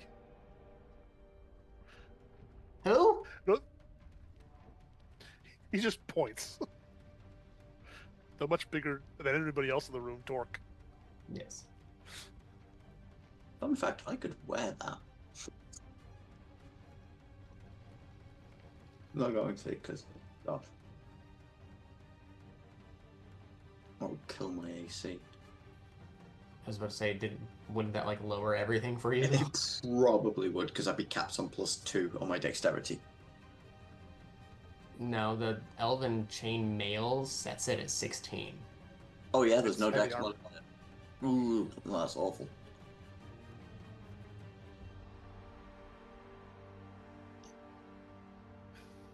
It, How much does, well hang on, how much does half plate give torque?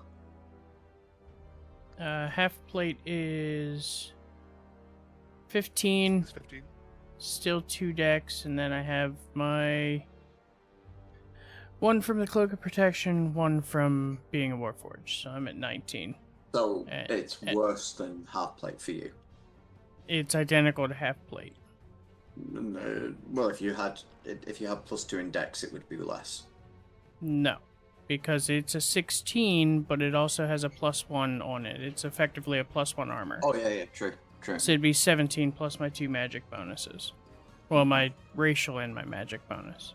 But it's also heavy armor that would screw a bunch of your barbarian stuff. Oh, does it? Oh, never mind. the Yeah, Chain Mail, yeah. I'd lose my extra 10 feet of movement and all that. I think that's actually all I would lose.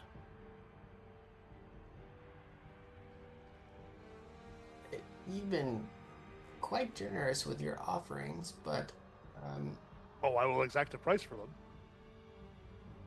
That's how this works. yes, in simply showing.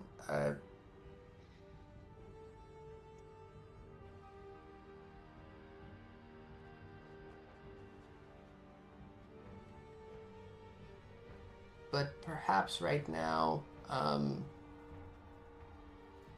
these aren't quite suited to what we're after. By all means, and he'll sweep them up and just throw them through the beaded door. So would you like it in cash then? The only other thing I can think of is, have you ever seen anything like this? And I'm going to reach into my bag and pull out one of my arm blades and just drop it on the counter. I know you said you did not deal in Warforged parts before, but these are quite specialized. I don't deal in Warforged parts as in parts of living sentient beings. Hmm. This is an attachment. I have a couple dozen of these in the bag. Curious. I would like to know more. About what? Which ones you have? A wide range of various tools. Hmm. You seem like someone who prizes mobility over power. Indeed. Lyra So I visibly smiles at that. so I do have some that would be the equivalent of, say, like a short sword or a dagger. Possibly even a small mace if you're looking to thump somebody.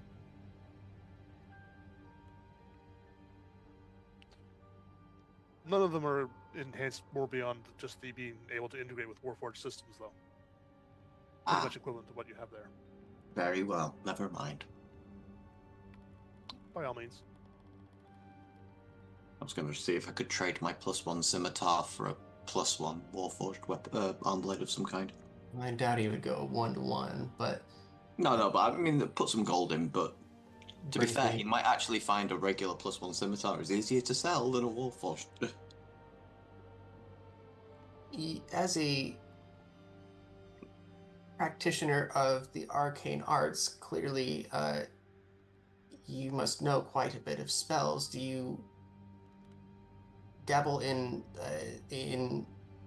scrolls or things of that? I do have scrolls available. I would have to sort through them to determine exactly what I have. I do have a list somewhere, but I don't think I've updated it in, oh god, decades. Well, perhaps that will be an item for another time. I had a few that I would be happy to barter with, but if you aren't prepared, then that's fine. I mean, I know where the scrolls are. I could rummage through them and see what I have. Okay, I pull out 3 + 2 scrolls and lay them out. What do you mean by +2 scrolls? Spell scroll of Misty Step, Spider Climb, and Web. They are level 2 spells. Oh, okay. Sorry. Like, Are you looking to D&D trade Beyond those? does it by a rarity, so Oh. Are you looking to trade these? if possible. And which spells would you be looking for? It, really, that's a great question. Perhaps something, maybe if it's in your repertoire above this, or something that I could cast. Not all of my spells do I need to prepare. Perhaps even items of the ritual nature. I have several, but there are always things that could be used. Like, I've heard of one where you can write messages in the sky, or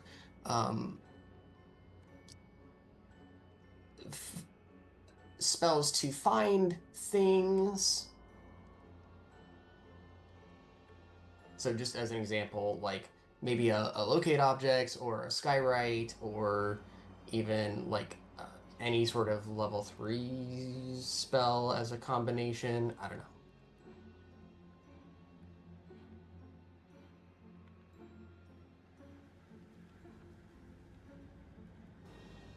Like a Speak with Dead would be bitchin'.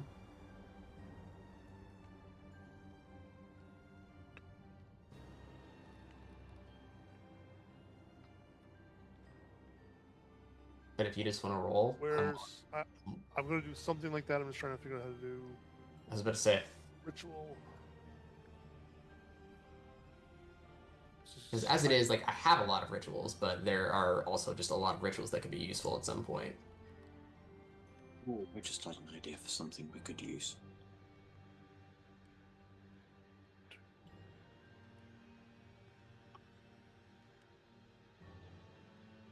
He'll disappear into the back and come out a few moments later with 3 different scrolls. Where's my list again? He has scrolls for Gentle Repose, Lehman's Tiny Hut, and Magic Mouth.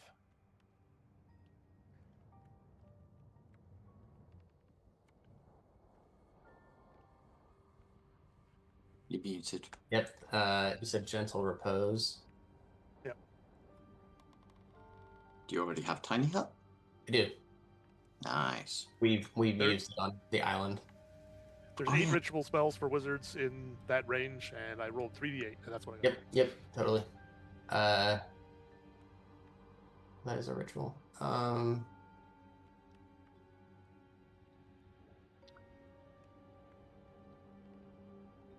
Oh, that's a really funny spell component. Requires 2 copper pieces. Like, Like, I love that one. And the other is Magic Mouth. Yep.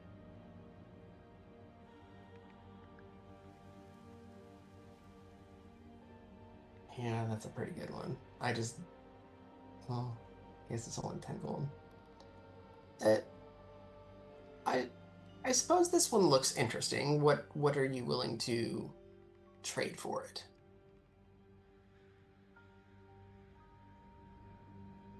If you're not willing to go 1-to-1, I could provide something of possibly lesser value. I'm not going to go 1-to-1 because this isn't a swap shop. Yes, I understand this. So I do try to keep my profits to an understandable level. So I'm not trying to, because I do want repeat business, obviously.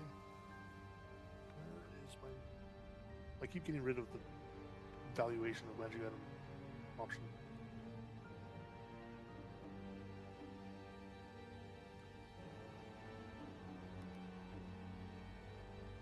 Oh right, spell scrolls work entirely differently. So a level 2 spell scroll is like to craft one. It's 250 gold. So the magic item worth is, whatever half. It's double that. Spell scrolls are worth double that. They're a special case. Oh, interesting. Half the value for a consumable item other than a spell scroll. The value of a spell scroll is double what it costs to scribe the scroll.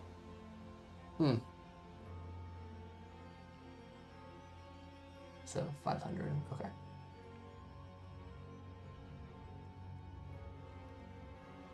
So I'll part with this for the equivalent of 550 gold in trade.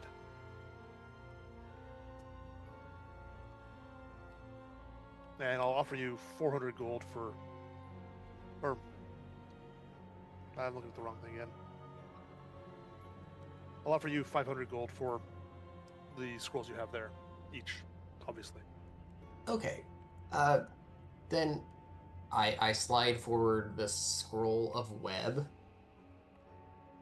Okay. And I dig through my purse. Go. 1, 2, and then pour out a bunch more until I think that's close. Ezekiel's eyes are just twinkling as he watches the gold that get slapped down one by one at the table. And I'll knock Is out. Glimmer going to seriously count like all however many coins individually? Yes. Okay. Ezekiel doesn't care. Yeah. While that's happening, Virgil's going to say, also, it has just come to my realization, my bulky friend here could benefit from the same ocular augmentation you sold me should you have a second pair. I only had one of those, unfortunately. That is a shame. Let me know if you find a second. Pork, I think he just called you bulky. I think you're rather slim for a construct.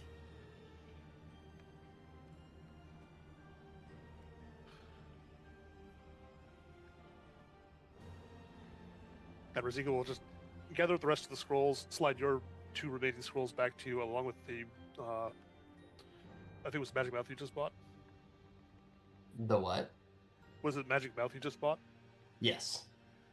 And he'll just take the rest of them and just, again, throw them right through the beaded curtain into the back. You hear the change, like, bouncing across the ground. Do you have, like, unseen servants or something back there fixing everything for you? Something like that. Fantastic. They're quite easy to come upon. Well, we had a couple in the library at the temple, but I never had the chance to interact with them. I have quite a pile back there. It's fine. Fascinating. You're a very fascinating man, Rizikio.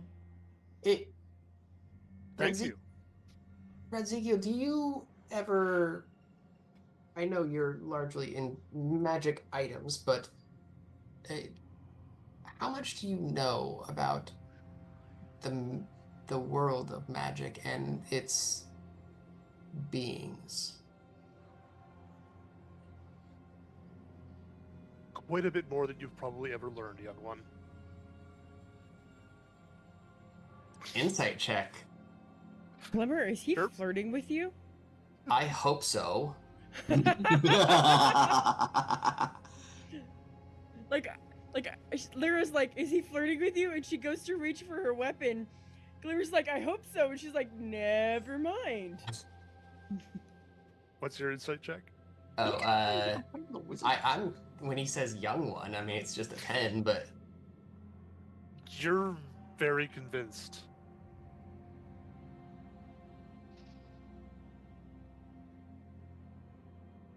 There that's seems to be no deceit whatsoever. He thinks of you as younger than he is. Yep. Okay. I wanted to see if it was one of those like truthful things or if it was like the insult that young people will say to older women of young lady or whatever. It we've recently come into contact with something a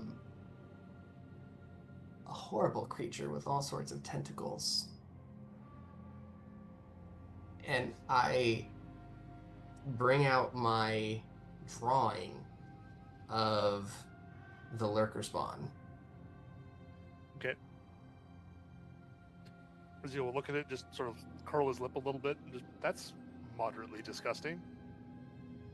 You should see it in person. It's more I'd disgusting. rather not. Is it Oh, still walking the earth? I put down the vial I don't think so. that I had Good. of its goop. Please don't let that spill in here. I forgot you did that. I put the goop back.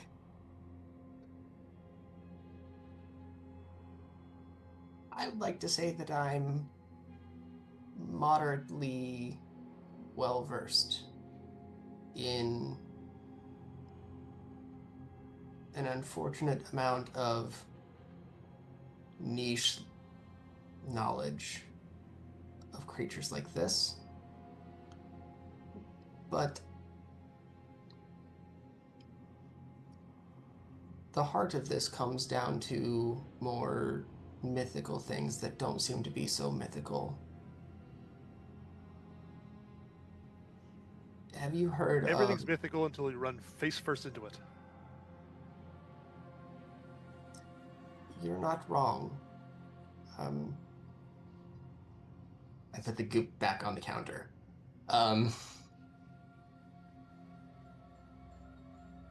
Have you ever heard of the lurker below?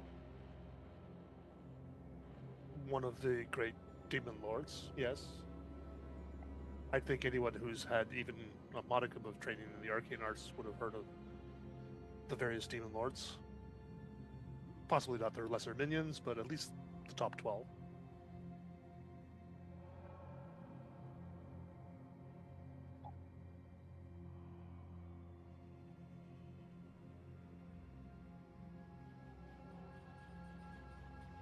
Is that what your poor souls are mixed up in? Among other things, yes. I suppose that's the way to say it. Mixed up. Oh no, we're full-hearted, like in over our heads. You could say we've dived right in. Well, we're about to. Indeed. You all are still talking. Stop talking. Yes, mother. Virgil turns to Lyra and is like, "Was that a good joke?" No. It was neither good nor a joke. Thank you. I wasn't asking you. Oh, okay. He said he turned to Lyra. Oh, I missed that. Sorry. Sorry, so I still said something because he stepped away for a Nice. second. He comes right, goes, I wasn't talking. No. When Virgil and Lyra are making the diving thing, he turns to Lyra and goes, "Was that a good joke?" Middling. I think you have better stored in there somewhere. If one of the demon lords is rattling the bars of their cage, you should do everything you can to keep as far from such things as you possibly can. And like the humor that Ezekiel is normally expressing is gone from his voice right now. Perhaps the Speaking of dwarves have already been bent, or they're able to speak outside of their cage. Then you should be very, very concerned. Yes, we. Especially if they have any should. awareness that you exist. Yes, we should. What do you think about the invasion that happened a while back? It was awful. No profit to be made in such a thing. You handled it quite well, though. You're aware that that was us. Almost everyone in the city is aware that it was you. You're the saviors of Shadowgate. People talking to you in the street. Speaking of prisons, what do you know No. of the one outside? No. The what? Virgil, I think when Glimmer told us to stop talking, she meant in entirety. Unfortunately. Fortunately. Apparently there's things that we know that she doesn't want us talking about, or things that we don't fully understand that we shouldn't be talking about. I'm not sure which way it goes, but I know when a teacher tells you to be quiet, it means that we're saying things that we ought not to. I find it quite arrogant of us to assume that this man would not already know. I think she's just trying to be careful, because ears can be everywhere where they ought not to be. I can say that I'm fairly certain there are no ears in here to hear anything you might be saying other than my own. I will also say, I'm not sure why you would have that much trust in me. Thank you, young man. He literally just snorts through his nose. Red Ezekiel, I appreciate your candor. I'd like to think you can trust me, but I don't think you've been given reason enough to believe that. Not And there I am, yet. if nothing else, a very mercantile person. If the price was right, I would consider giving you up. Virgil, that last statement is why Glimmer wants us to be quiet. Fair enough. Again, I already assumed he would know things. He probably I do does. know things. But there's probably still Information rumor. has value. Yes. I'll freely Yeah. offer you warnings to warn you away from dangerous creatures such as the various demon lords or things like that, though that may not be your choice. Things like that But are never to be encountered if... No. I don't consider that such a warning to be of any worth. But information does have worth, and if you're going to give me information for free, absolutely, I would be delighted. That's not necessarily in your best interest.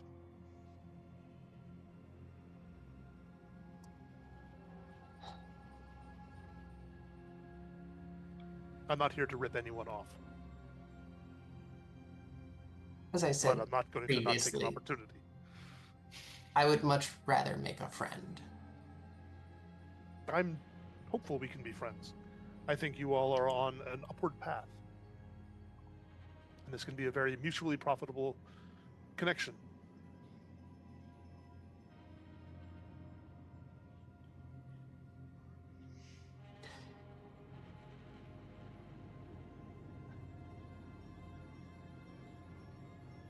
Just be aware that if the lurker below or any other demon lord is involved in your affairs, you are swimming in very deep waters, and you do not have the capacity to stand against such things.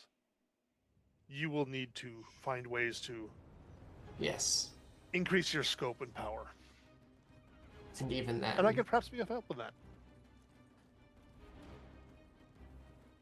For a I price. believe this. Um,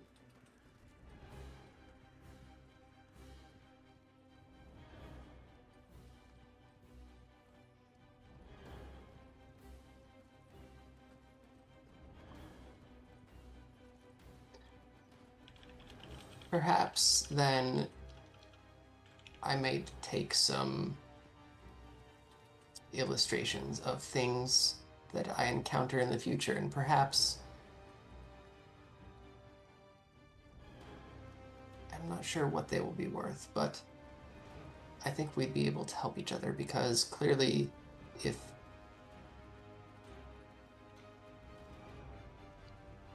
the scope of things that this city has been encountering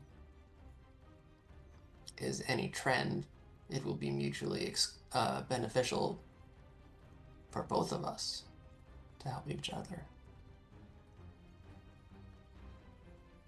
I fully agree.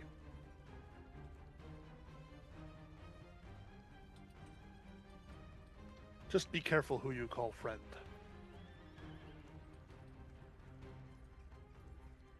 Not everyone will necessarily be eager to aid you in whatever your mission may be. I think that's right, and perhaps there are some that might be too quick to aid. Thank you. Anytime. My door is always open. We'll keep that in mind. I mean that literally, I don't close. I would say Are you there needs flirting to with be- her again? Yes, I'm dear. really confused. there needs to be at least. Have a you base seen level. Glimmer? She's a very pretty woman. I see her every day, but I'm not attracted to women. Virgil looks at Glimmer. That's where and you're wrong, dear. He takes the lenses out that Ezekiel sold him. Blinks as much as he can blink. He has no eyelids. You just see the lights go out and then back on again.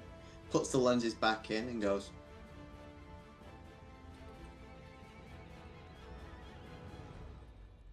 anyway.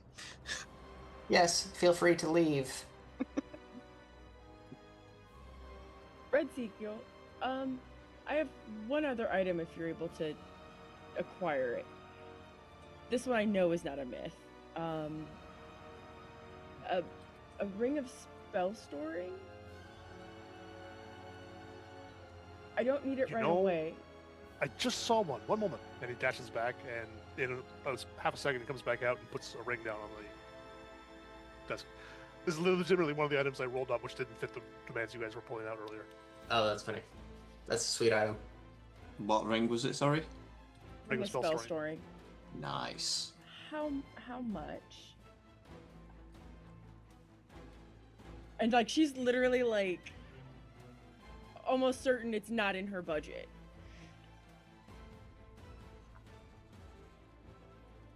Pretty sure it's a rare. It is.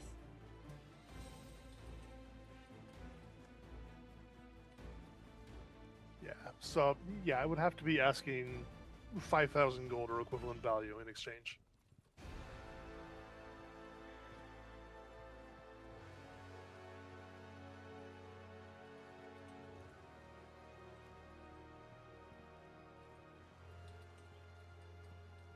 If you're short on cash, I can set it aside and make sure that it's available at a future date. Yes, please. I will make this happen. And she like you can see like she looks at it like later.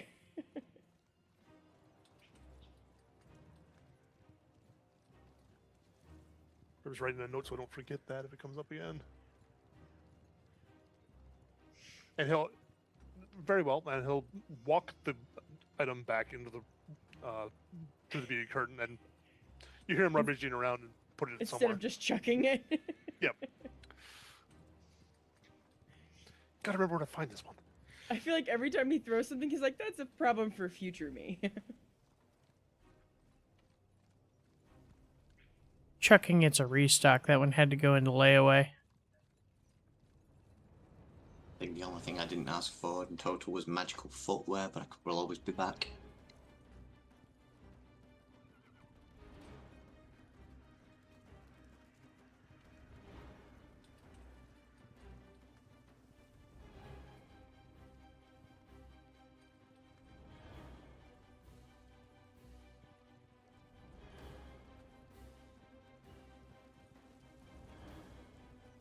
Actually, I need to check that. Oh, they only have a flight speed of 30.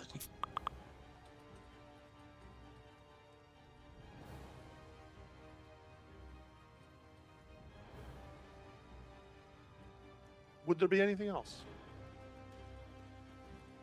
I turn and look at Glimmer. I believe she wants your phone number. I'm joking. Oh no, I know how to contact him at any point. Nope, I'm out. Sure you do. I'm out of here. It's like parents flirting. She's done. I'm out. Been a while since my husband went away.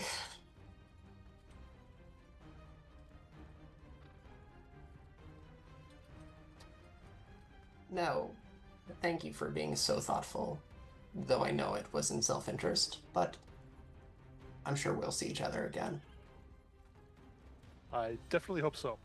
Before you go, don't forget your cash. And he reaches down and pulls up a bag. That's just slides it across. 8,500 gold for the items you traded in, as agreed upon. So I don't think you traded out any of the cash on that, did you? No. No. Torque dear, Yes. I can't. I gesture at the... It is a Bag very of big monies. bag. I stick it in the bag of holding. It weighs like 40 pounds. As I do, he also, if you could keep your eyes out or try to find that set of adamantine half plate, I would appreciate it if you can acquire it. It's not a particularly common item, but I will keep my eyes out. Adamantine doesn't come around very often, and I can't guarantee that if it does, it's going to be in a half-blade form. Oh. There was one item I forgot. I have heard there are not necessarily easy to find, but there are specific footwear that can make someone faster. I can think of multiple items like that could be. Do you have anything of the kind in stock? I'm not sure. Give me one moment.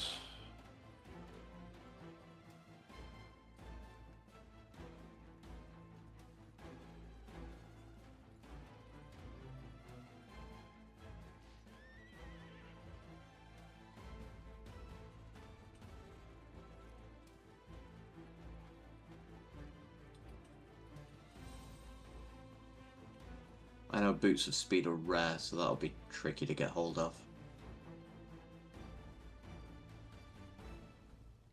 Ooh. One of my rolls was a 99.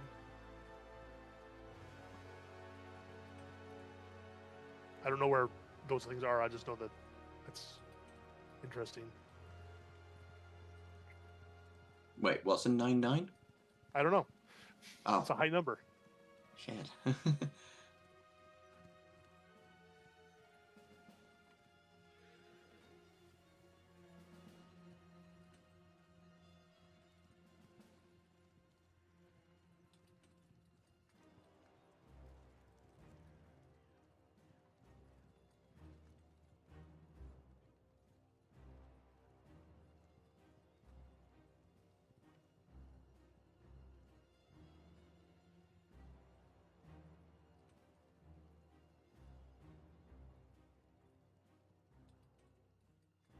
Comes back out after a moment. I don't seem to have any boots at all, actually, in the moment. Not of the magical sort, at least, and I'm sure you don't want my cast-offs. I think they I may really not. should get rid of those. It is likely they probably are the wrong size. Oh, I probably. Out of curiosity, what did you roll in 99 and get? I've got a bunch of different options on the chart, so looking at like not necessarily. I'll look at both the uncommon and the Ah, rare tables because they're appropriate for you guys right now. hmm. You were one off from winged boots being on the list. Winged boots would have been cool. You rolled a 00. Nice.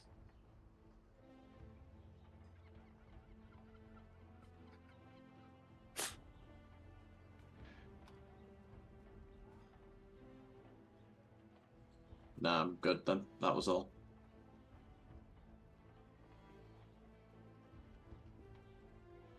No, I'm just going through the list of potential magic items and just remembered that Cloak of the Bat is a thing. Hilarious. If there's nothing else, take care. You too, Theory. Thank you for your time.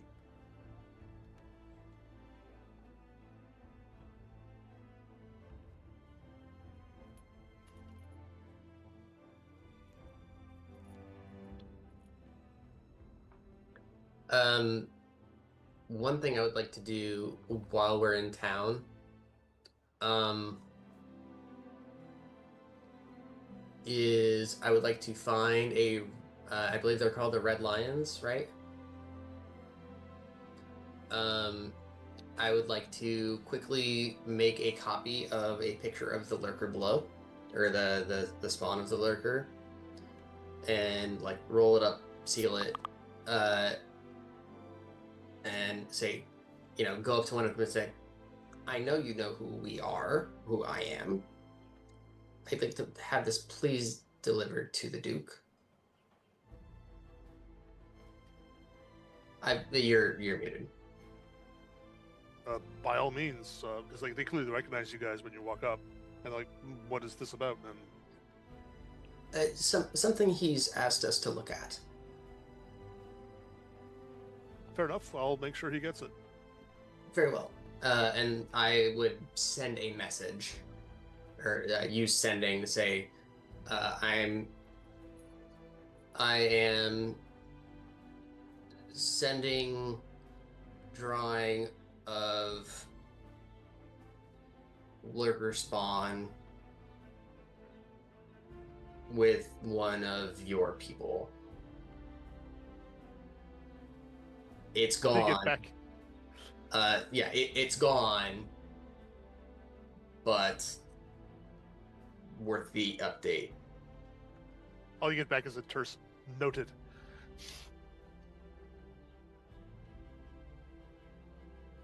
And yeah, the guy who you hand it off to is like shouting for a messenger boy, and then hands it off. The kid goes running off.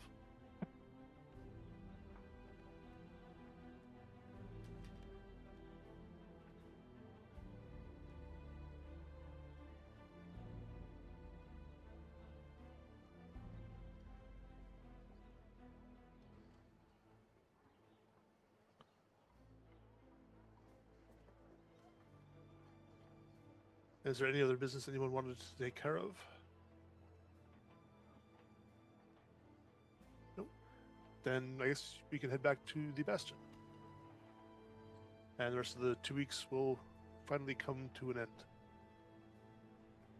Does anyone feel the need for a break? We've kind of been running a little bit long here.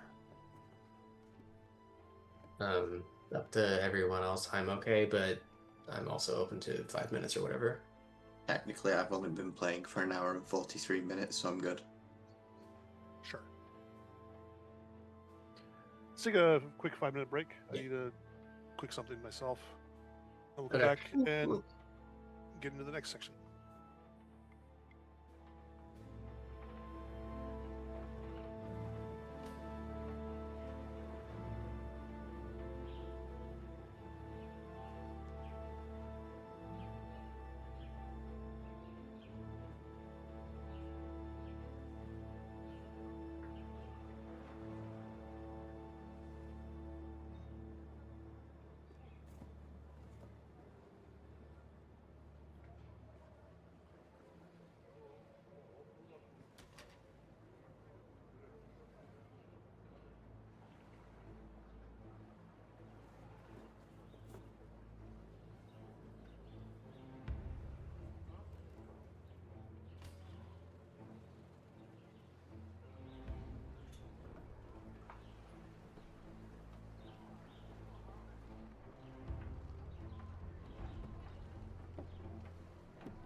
a basic room, kind of like a room or storage or kitchen or something.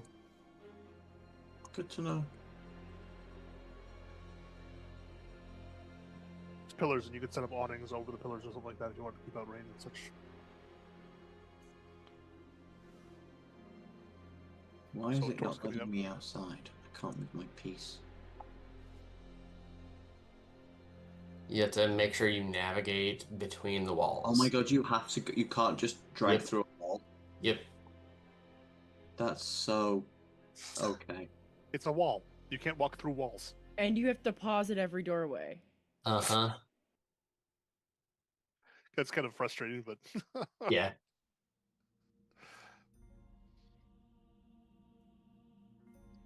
Yeah, I'm gonna watch from this corner. Once it. Go to the corner, you buggers. I thought everybody was gathering, and then Virgil and Lyra pissed off. No, Virgil was never there. He was in his. He was obviously working his forge. He's just watching from the corner. I'm actively approaching, so I don't know what the timeline is. So I'm just putting myself where I am. Well, he's waiting to be greeted, so Yeah. Torque would have been just inside in the library, so that's why I figure he's out here already, because he was basically right there. yeah, he like blasted the horn from like well down the path. Mm-hmm. So you heard him coming. So you would have had like a couple of minutes warning before he even arrived. Oh, okay, then yeah, I'll say I'm here then. That's fine. Lyra just had to put something back in the workshop, so. And as he dismounts, he's a Korovar. He's half elven, and he'll dismount and he'll just ask quickly, "Are you the people who helped out Jane Kelmore?" From his garb, is there any identifying like house or symbol or anything like that to give any sort of quick? He's got kind of a half cloak over one shoulder, and on that half cloak, you can see the symbol of House Lorender.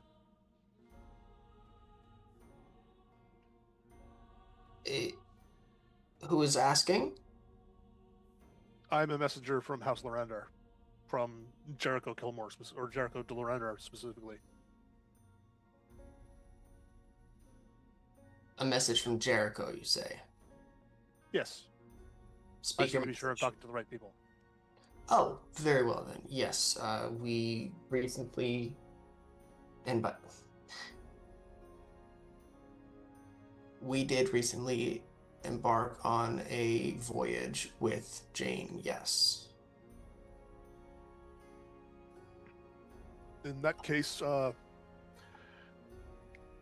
Miss Jane passed along a message to her cousin, Jericho, who has asked me to extend an invitation to all of you to his laboratory in Sharn. He believes that you may have business that could be mutually beneficial. Chris Jericho's not the only person named Jericho. Come on. I know. I was trying to find the original, like when he first debuted, and it's like just his name just appeared on the wall, and everyone went mental. There's also the band, the Walls of Jericho. Hmm.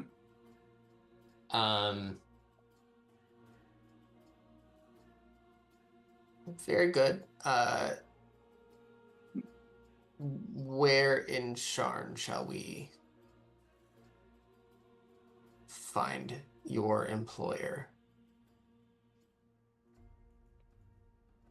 About that, he was thinking he could accelerate your journey a little bit. He's a little bit eager. Elaborate, please. Do you need much time to pack? Within the day, Lyra? What? Can you leave today? Lyra! What time of day is it? It's midday. If we need to, yeah? Pack! Fine. A total teenage grumble. I'll just say, excellent. And I'll step him back from the horse a little bit. pull out a small, like, looks like just a tube. And he pulls a cord on the end of it, and a flare fires off into the sky. What's I just inside the doorway, and that happens. I come back out. What was that? I'm sending a signal to the ship. To who? To who? Yeah. As you guys are watching there, you can see over the top of the trees, there's an airship with a massive ring of fire around it comes speeding up over top of the forest top. I let out a loud whistle. And it's like a series of notes to get my horse to land because she's out flying somewhere.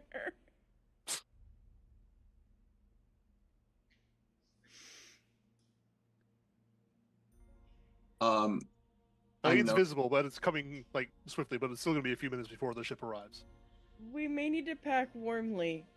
And I'm like looking up at the ship. I hear it's colder the higher you are. It can be, but I don't think you'll be expecting to travel too high. We're just taking a quick run back to Sharn. Oh. While Lyra's I scanning imagine. the skies for her mount, I'm quickly also scanning just in case Eventide is randomly fluttering about and not paying attention. Right. Oh, when he asked how quick can you be ready, Torque had walked back inside into the library and just walked back out with all of his bags.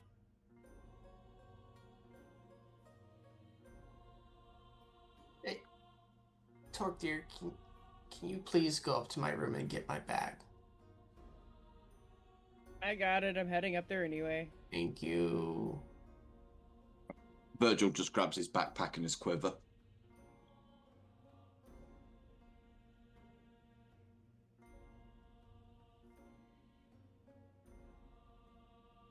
Oh, the kitchen. Hold on.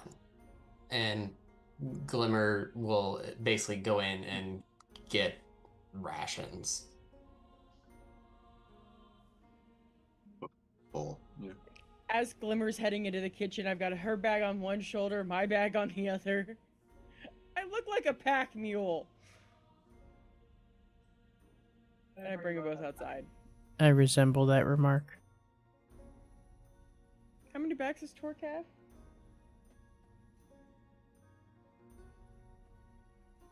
The fact that it's not a quick answer. Right?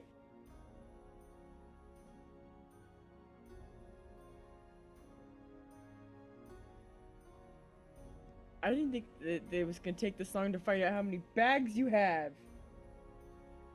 The messenger backs out of the courtyard a little bit and pulls out a couple of paddles and starts signaling to the ship as it pulls in closer, dipping down closer to the forest canopy. Clearly looking like it's coming into some kind of closer approach into the big open space in front of the bastion here. Can I have like a horse token? Sure.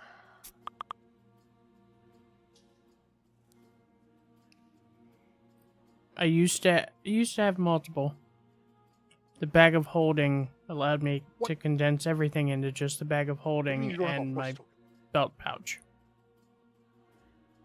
Look for a steed token.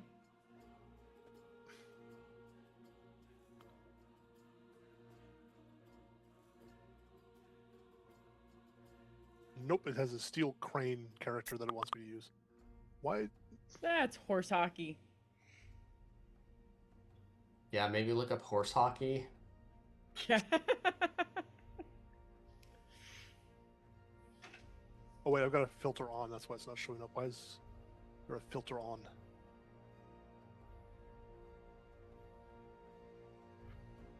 There we go. What kind of horse was it? Oh, it's just one Was of it my your it's steed? my steed. Yeah. Find the right button. It's otherworldly steed is the thing that it's using. If it gives you a choice, it's the Fae. There's no token for that. It's just a flying steed. Or horse. Yay! It won't be accurate, but it's good enough. It's functional.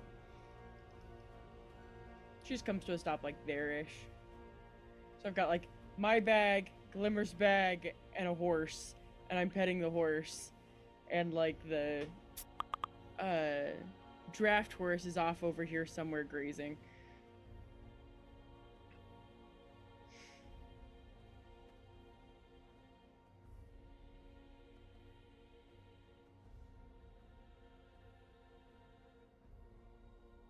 The airship's going to glide into place. You'll notice the ring of fire dims down quite a bit as it gets lower. I'm taping it down so it doesn't burn anything, but it doesn't actually vanish completely. And the ship will not actually touch down on the grass exactly, but it's floating just a few feet above it. And they'll toss down a couple of ladders off the side. What kind of elementals are they using? It looks like it's a giant ring of fire around it. Fire. Glimmer, do you think they're gonna burn the grass?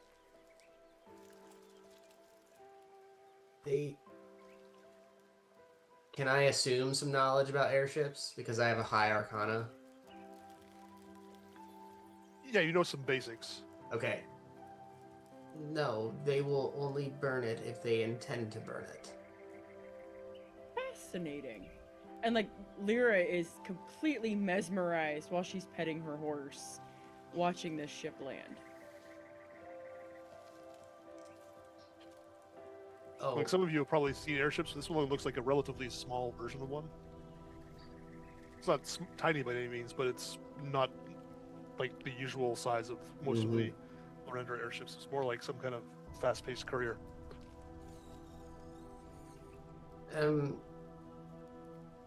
Okay. And Glimmer is gonna take a few step back from the ladders to get like a better view. And I'm going to poof onto the top railing of the ship with Dimension Door for my Cape of Mountback.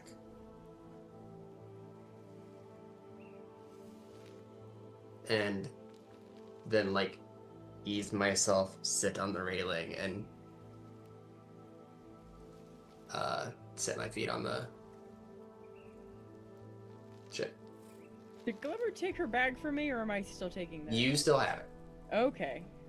Figures. So, I like pick up both bags, mount my horse, fly up to the ship. Is the ship big enough for me and the horse? Like, is there room for the horse? I mean, the horse can land on the deck, but the captain's watching all of you come up, and he's just like, we don't really have facilities for horses. Sorry, Ray. I appreciate that it can fly, but we're probably going to move faster than it can. How far off the ground did you say this thing was hovering? The keel is a couple of feet, like 2 or 3 feet off of the ground, but then it's another 15 feet up to the actual deck level. Virgil just jumps up onto the keel and then makes his way up. Oh, okay. In that case, I'm gonna change. I thought it was super high up. No. I missed that, so I'm gonna instead use my free thing of Misty Step instead of the. Okay. Like, he says there's no, nowhere for the horse, basically, and I'm like, sorry, Rake, and I like full on, clapper light, and he just poofs. Horse off. I'm gonna have to use a spell slot for that. Torque will follow Virgil up.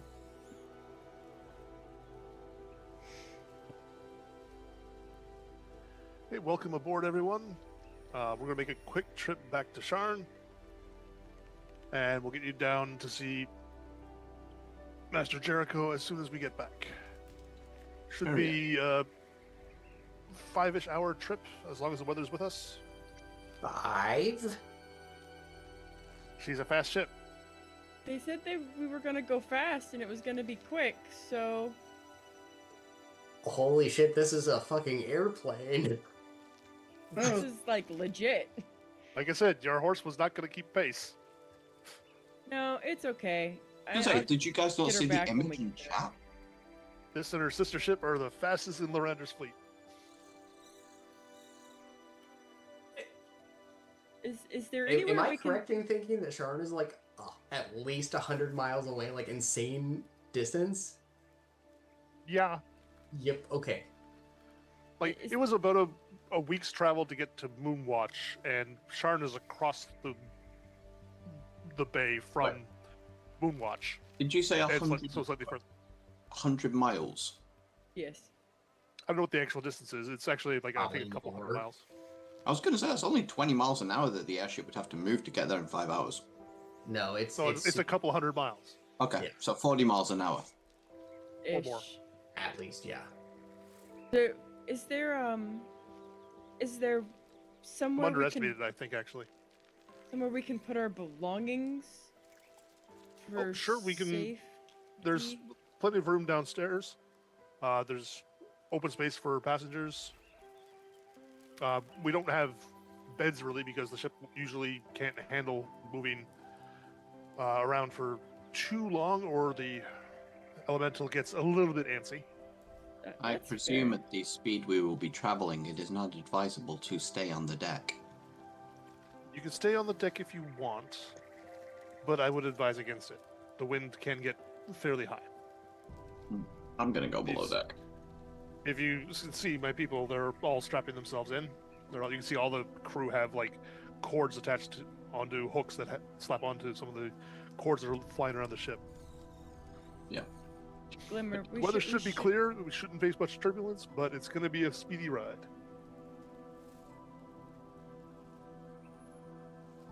Glimmer. We should get below deck then. Very well. But, in all realism, I think this is closer to 1,000 miles. Yeah, it seems about right. Yeah, Corvair airships can get about 50 mile an hour max, I believe. Where's the scale? And that's Yeah, their scales hustling in the speed. bottom right, so I legit think it's close to 1,000 miles. Because if Shadowlock Keep-ish is where we are, No, it's not 1,000 miles. I'm doing the measurements here.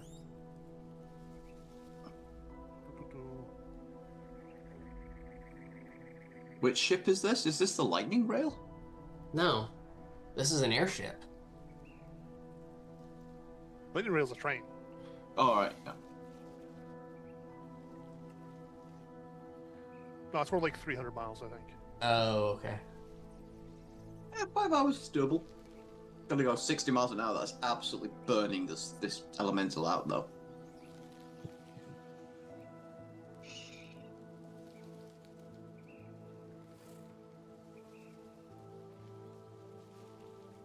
Yeah, 300 miles. Okay, sorry. Well, if this is specifically the fastest airship, most airships hit about 50, so 60's not exactly beyond the realm of... It's not an unreasonable amount, but No. it's exactly Shadowlock Keep to Sharn. 5 I know hours the is an location, estimate, but- give or take. Yep, so you guys can strap in on or sit. Like there's comfortable seats and everything downstairs, but like there's observation windows out the sides. You can see out if you want to. It's nicely appointed, but it's very clear that it's meant for transporting people. It's like more like a first class airline lounge rather than anything else, or like more like even beyond first class, like the more advanced versions of that, and you get in a private plane. But then that the ship slowly sort of lifts off the ground and rotates around, and then there's a bit of a boom as you can see outside the window where you can catch a bit of the ring. The ring just sort of explodes into a massive amount of fire, more like what's in the actual picture, and the ship just kicks and starts shooting off into the distance at high speed. Do we do Gaining the whole altitude thing as it where we goes. go backwards Yeah, like you all jerk when it kicks off, and like it's a constant pressure for a little bit as it gets up to speed. Yo. If I had ears, they'd be popping right now. Super cool.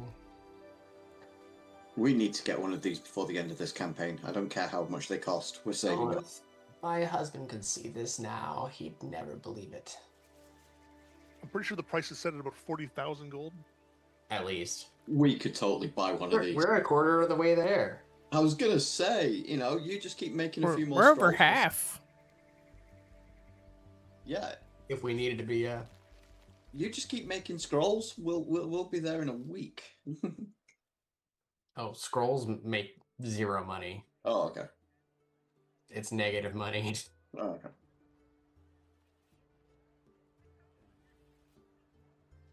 Yep. So Yeah. it's a very quick trip. It's a little bouncy, but the crew all and the captain all keep themselves sort of tied away unless you seek them out. But if you're just going to sit back and enjoy the ride, you can watch the terrain flashing by below you. I'm gonna say that I'm sitting next to Lyra, and I grab her hand. And I say, I've never been to Sharn, but my daughter is here.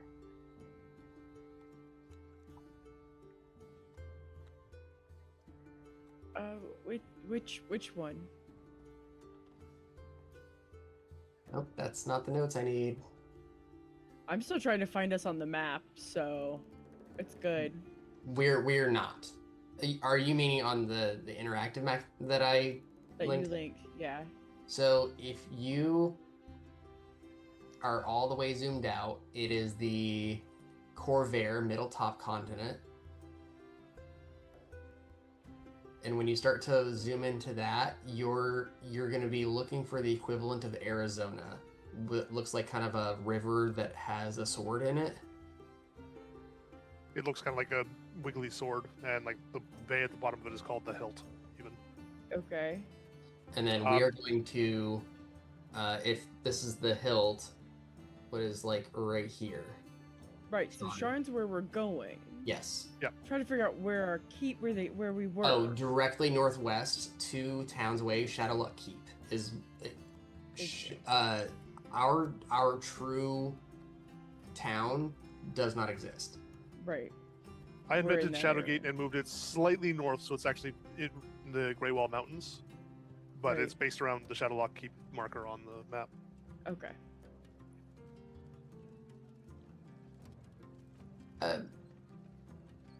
My eldest, Aventra, or I'm sorry, Ava. She's a scholar for the university.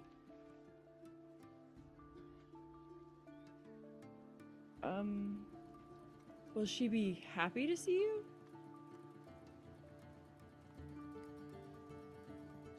Will you be happy to see her? I'd love to see her, and I don't know. This is all happening so fast. It's been, let me think. So we moved to Shadowgate. Goodness. During the war.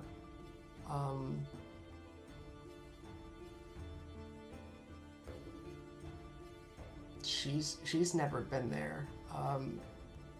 So it's been, gosh, girl, before you were born.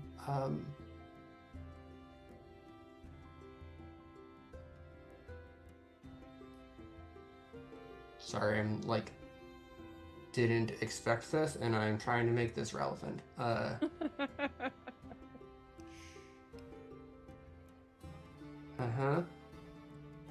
Where did I say how long I was in this fucking tower? starting to think I feel like I need to create bullet notes for my character's backstory so the important bits are always at the front and easy to grab. Yep. How many years after the end of the Great War was this? Again? You're muted. 25-ish. I think it's 5 years after that the normal Okay. timeline starts. Yeah. We're 20 years after that. Goodness, Lyra, it's been 50 years.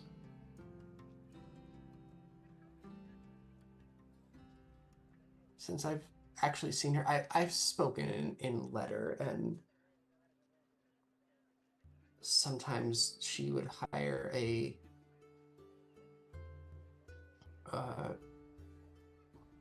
what do you call it? I know how to do it now, but to speak to someone from long distance, there would be times where she would hire that to speak to me.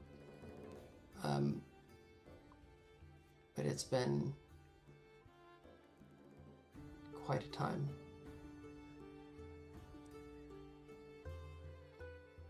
Years since I've even spoken to her. There's love, but we're quite different.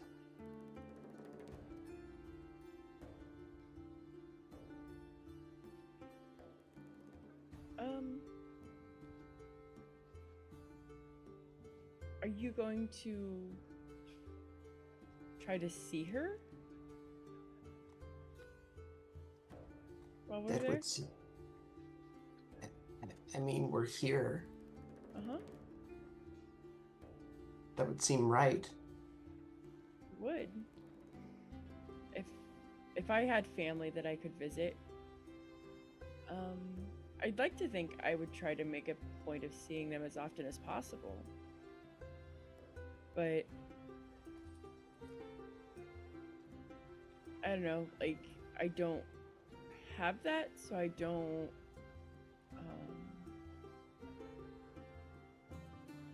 know if I actually would be able to. Like, I'd like to think I would, but I don't know if I really would, if that makes sense. You haven't known your family, and so that might be hard, so I can understand. Yeah.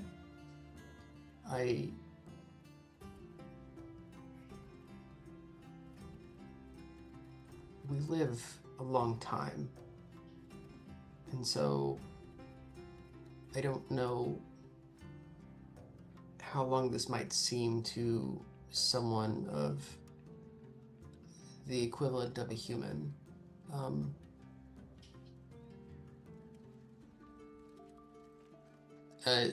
As a aside, do I know how long Kalashtar, like, live? Are they, like, the same as elves, or are they more human, or...? Lyra doesn't even know, so it's okay. Okay. Like, the temple doesn't... To her knowledge, the temple hasn't told her a whole lot or taught her a whole lot about Kalashtar. Okay.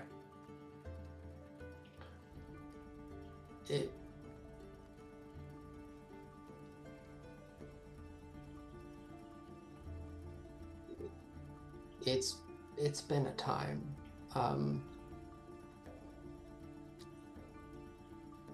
I wish we were closer, and in so many ways we're so similar, but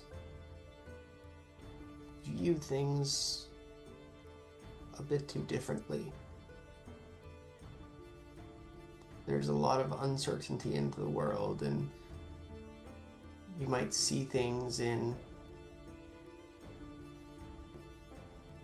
the flow of trees, or a hazy smoke that tells you the path, and unfortunately so much of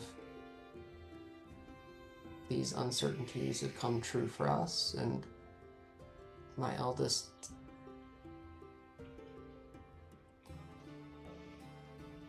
when she was little,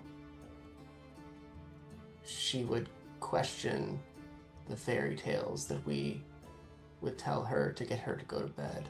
She didn't believe them. She didn't understand the messages.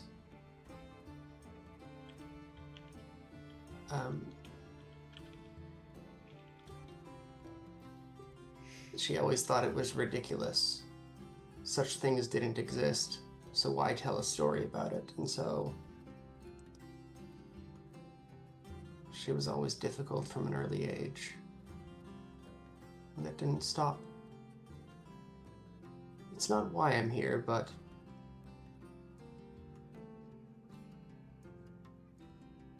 I'd love if you'd go with me, or all of us, but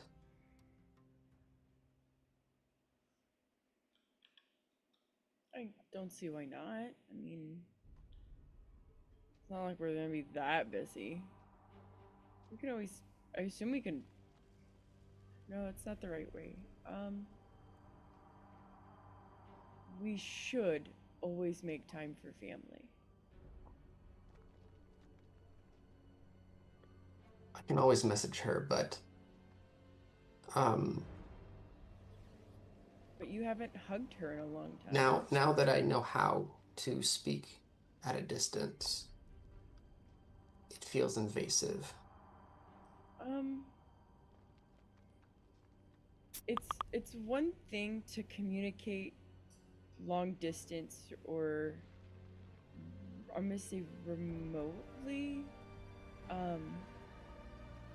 But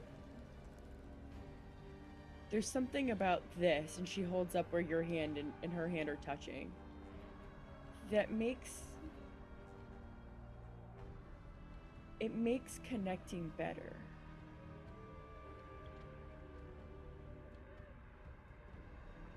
Does that make sense?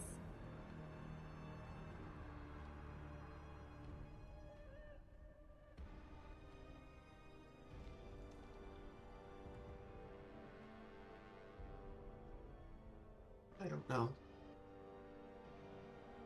There is something more meaningful to simply speaking and having a regular conversation opposed to expending forced resources to have that same simple feeling.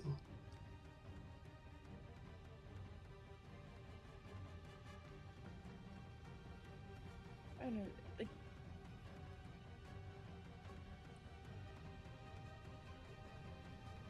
the way we're talking now feels much more personal than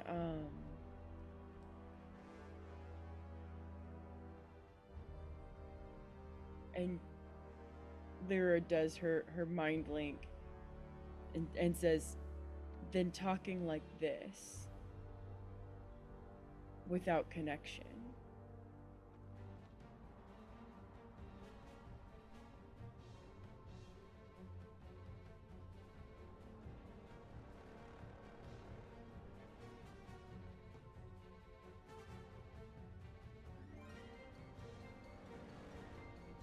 And I'll like keep your hand, and I'll like stand and like maybe look out one of the portholes or whatever it is. Yeah, and Lyra lets it. Like, she just kind of rides on in silence.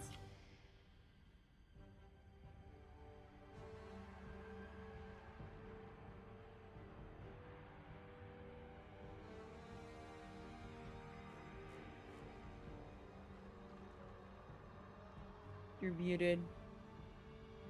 Didn't think I'd hit the mute button there. I thought I did. Any other conversations people want to have before we arrive? And as dusk is starting to cast over the world, even though the ship outside is still lit pretty brightly by the blazing ring that's surrounding it, you approach the city of Sharn, the city of towers. You see, like, it looks almost like it's encrusted on the edge of the cliff. You don't even know where the cliff stops and the city begins. It's built into it so deeply. And the towers, just rise, speaking up into the air, higher than any other towers you've seen anywhere else. Some of the towers don't even seem to be connected to the ground in any way or whatever, just hanging in the air on some mechanism that is not clear at first glance. It's easily the largest city any of you have ever seen. And definitely is known as the largest city in the world of Eberron at this point in time. As I see this coming to view, that's where I like start to squeeze Lyra's hand and I start to like tug on your arm, like uncomfortably tug Yeah, like if you start to like, are you pulling me closer? up. Like, Oh yeah, like I'm as soon assuming as you're you sitting start, and I'm yeah. just like, As soon as you start to like pull, I jump up. Like, all right, I'm up now. and like shift your head. Oh wow. Oh my. Are those buildings? Gentlemen, I think you should see this. Or Torque and Virgil. I'm sorry. You. Guys, get over here. And like Lyra is like pinned on like looking out the window. This is like the Jurassic Park, you know. I don't. Well, these are Melissa's glasses. Hold on. The Jurassic Park moment, like. Oh, the awe and wonder. Oh, we thought we were living in a city. Oh, no. That's a provincial town. This is a city. And Lyra doesn't know any better. She doesn't know life outside of the other town. So, she is like, oh my. This is fucking Corellia.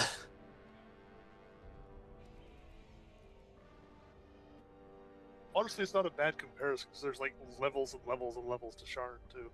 Or no, this would be not Corellia. Oh, yeah, I'm thinking of the wrong one too. Um, The hell is that? Coruscant. no, Narshada. I was thinking Coruscant. Yeah, Coruscant's a Levels, good one levels. too. Jeez, Nashida, that's a stretch and a half. Slightly less crime than Narshada. Yeah. But still a lot of crime. A little bit As less you guys neon are- too. Yeah, Nashida is Well- like somebody played far too much. Maybe at a certain level of Yeah, Sharn. Narshada's like kind of that. cyberpunk. This Yeah. is just really, really magipunk. Yeah. Yep, the ship will close pretty quickly on the top of one of the towers. And you see there's a massive spire sticking up from the tower. It's one of the higher towers in the city. And as she gets closer, you can see that there's like a small platform at the top of the tower with a bunch of people on it. And as they're getting closer, the ropes get fired off from the ship and are grabbed by the people there. And the ship is pulled in close to where it can be tied off to the tower. And you can notice as it does so, the fires in the ring dim down, and a similar energy is sort of ebbing from the tower itself, where there's a large globular structure partway up the spire, which is just sort of ebbing and flowing with the same kind of fiery energy for some reason. And you hear over there's a little funnely thing, and it sort of scratches to voice, and you hear the captain over it. And we have arrived, folks. You can make your way up to the deck. We've just tied off to the tower.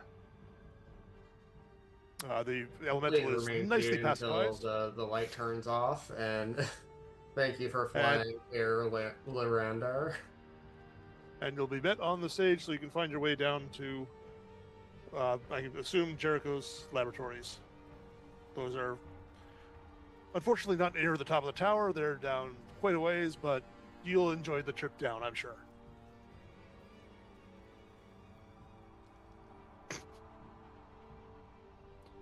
And it cuts off with a little bark of static. Please return your tray to the upright position. No, Virgil, dear, just stay sitting until the other people get off first. It's just There's wait. no other people, it's you. I know that's airplane. I joke. don't know why people rush to get off a plane and then you see them stuck in baggage claim for like an hour, and it's like, what was the point in rushing? You were in row 37. Who cares if you got off before row 22 or something? Like, Well, it's like unless you're traveling with just a carry-on, you're going to be stuck in baggage claim. There's no rush to get off a plane. For the record, most people that travel now, at least that I travel with, we just do carry on. because they charged for checked baggage. Yeah. You can try to do a carry-on, but with some of our airlines, the carry-ons have to be ridiculously small. Like it's no more than a handbag. No,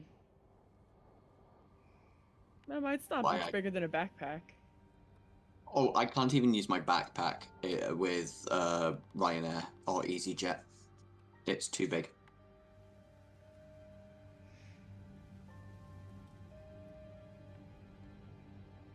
As you guys make your way up, there's a gangplank that's been stretched out to the platform. The platform is open air with like a simple set of guy wires around it. It does not look terribly secure. The wind's fairly high, but the gangplank and everything like that is easy enough to traverse. It's just, it kind of freaks you out that you're up this high, and there seems to be very little in the way of protections. And there's another person in red livery who's sitting at the base of the gangplank, just waiting for you guys to descend. Definitely not the same guy who was left behind. I'll probably be near the rear of it, just because I'm sure I would have needed help or something up from the base of the ship. But I would do my best to just keep hold and walk across the little thing. I'll do my usual thing where I offer you my arm. I mean, it's a gangplank. I can't. No, like hold it behind me, like. Oh, joint. okay. Yeah. If you want to get really fancy, I can extend an arm blade for you to hold on to now. Oh, don't do that. No. I mean, it's secure, and there are like rope. Oh no! little like stays coming up with a rope, a little chain that was along them to keep you from falling off. But Yeah. again, you could easily jump it if you wanted to. I know, but I'm not going to, obviously. But There is also always the option of turkey back rides. I think the last time you tried to move me against my will, there was a lot of weird swearing. Oh, that's why I didn't. Language but I'm just offering. unbecoming. Language unbecoming of an old lady, I believe was the phrase. And I don't think a lot of people understood that language. As you get to the base of the gangplank, the messenger there says, if you follow me, I'll take you down and we'll meet up with Master Jericho, who wants to see you when you arrive.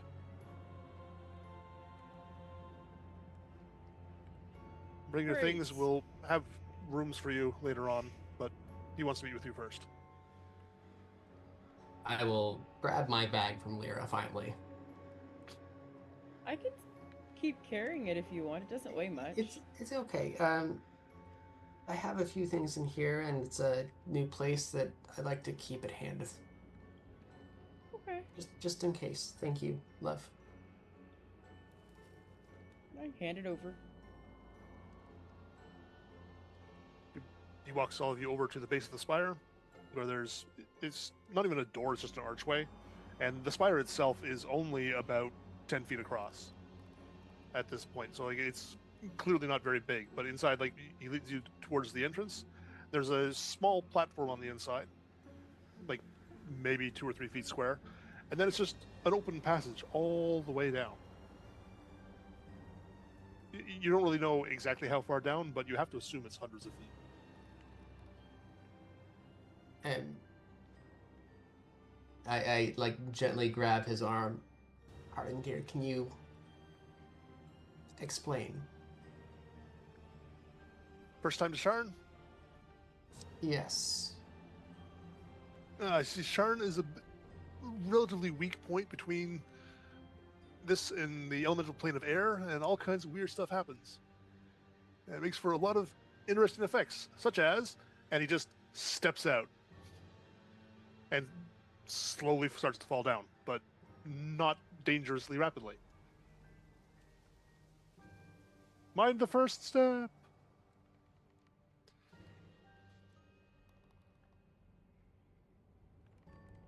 Oh, I.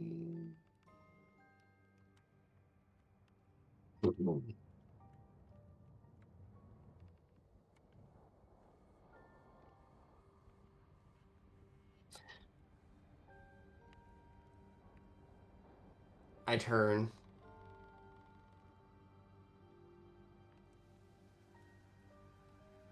I don't like this very much. Um, turn back around. Virgil just looks at you, extends his arm and goes, I believe the phrase is ladies first.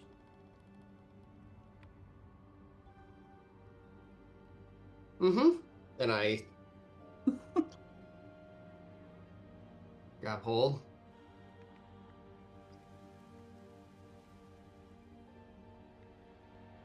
I'm basically like, assuming you were offering your arm to me, unless you were like. No, I was indicating you go first. Oh. Um. Like No, you are not using me like a Mary Poppins umbrella.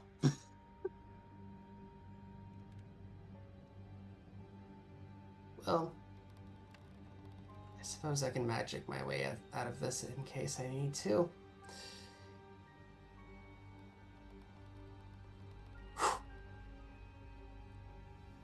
And I'll step. And you start to fall, but not terribly quickly. Probably about equivalent to a feather fall spell. Yep, and I like scrunch my like dress as it's falling. And be ready to do a teleport spell if I have to. Virgil just does the whole nonchalant step forward, just drop straight down. Same thing, you're slowly falling. Permanent feather fall too. I would follow right behind Virgil.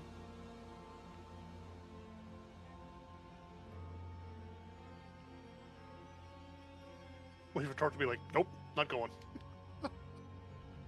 No, I'll go right behind him. After When we falling say for right behind, we are leaving a bit of a gap between each other, right? So it's not like we're just about to land on each other's shoulders. it's also 10 feet across, so you could step to like either side of it before you jumped in. After a couple minutes of falling, you eventually alight on a platform further down. And the messenger's sitting there waiting for you, and just quickly says, if you'll follow me, and walks off out through the one door.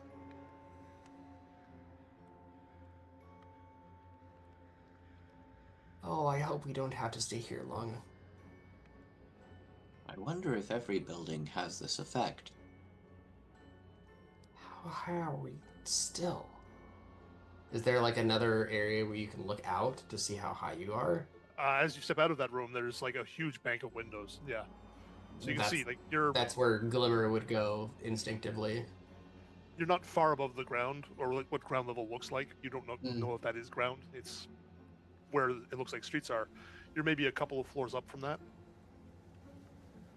But like now the messenger's walking quickly towards a set of stairs.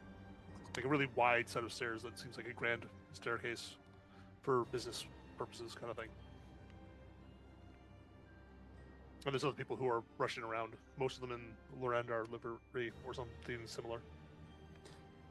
I think Glimmer would probably like still be staring out unless someone directed her to continue on.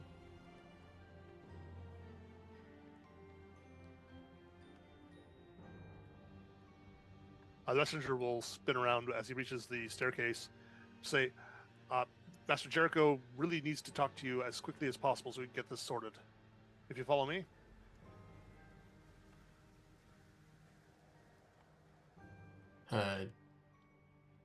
Turn and has anyone else started to walk? I follow.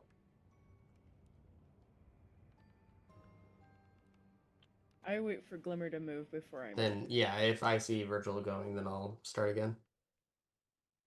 I'll follow right behind Glimmer. I'll bring up the rear. And as he's walking, he'll start chatting with you guys. Lorendo Tower is our home away from home ever since our main headquarters was destroyed 20 years ago or so, when Stormreach was a really major attack. Some weird blob thing started to eat half the city. Stormreach? Yeah, way up on the northern coasts. Oh, I've my geography is a bit rusty. Well, it's blob not relevant because thing? we're not heading there anyway. I don't really know what it happened there, but that's what the stories say. Some strange blob thing was eating people or something like that. They had to burn down half the city to stop it, apparently.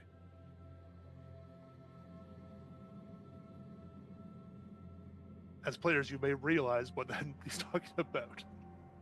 Stormreach was the base of House Lorenter.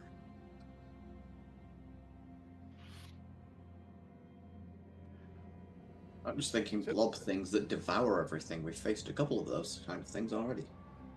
Blob of annihilation. The one we had on top of the mountain? No. Like there. Well, unless I'm misinterpreting this, there is a new 5th edition creature called like the Blob of Annihilation or something that's as big as a tidal wave, and it's like ooze. Huh. Remember the blob thing that was eating people and turning into their doubles? In the last campaign? I don't remember that. That was in Stormreach. Oh. The city had to get half burned down to stop it.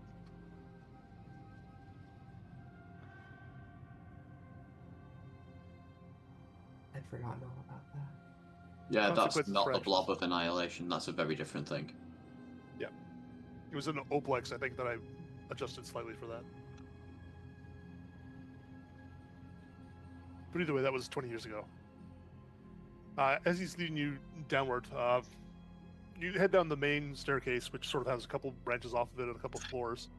Once you're down on the ground floor, he leads you around a corner and towards a spiral staircase. It's still fairly wide. It's still a 10-foot wide spiral staircase, but it's leading you further down into the depths. Master Jericho's work is closer down to the water, so we've got a little ways to go, unfortunately. And unfortunately, the tubes don't work down this low, so we're going to have to hike it a little bit. But the rooms you'll be staying in if you tie on with Master Jericho are also further down here, so you won't have to go far to set yourselves up. Excellent.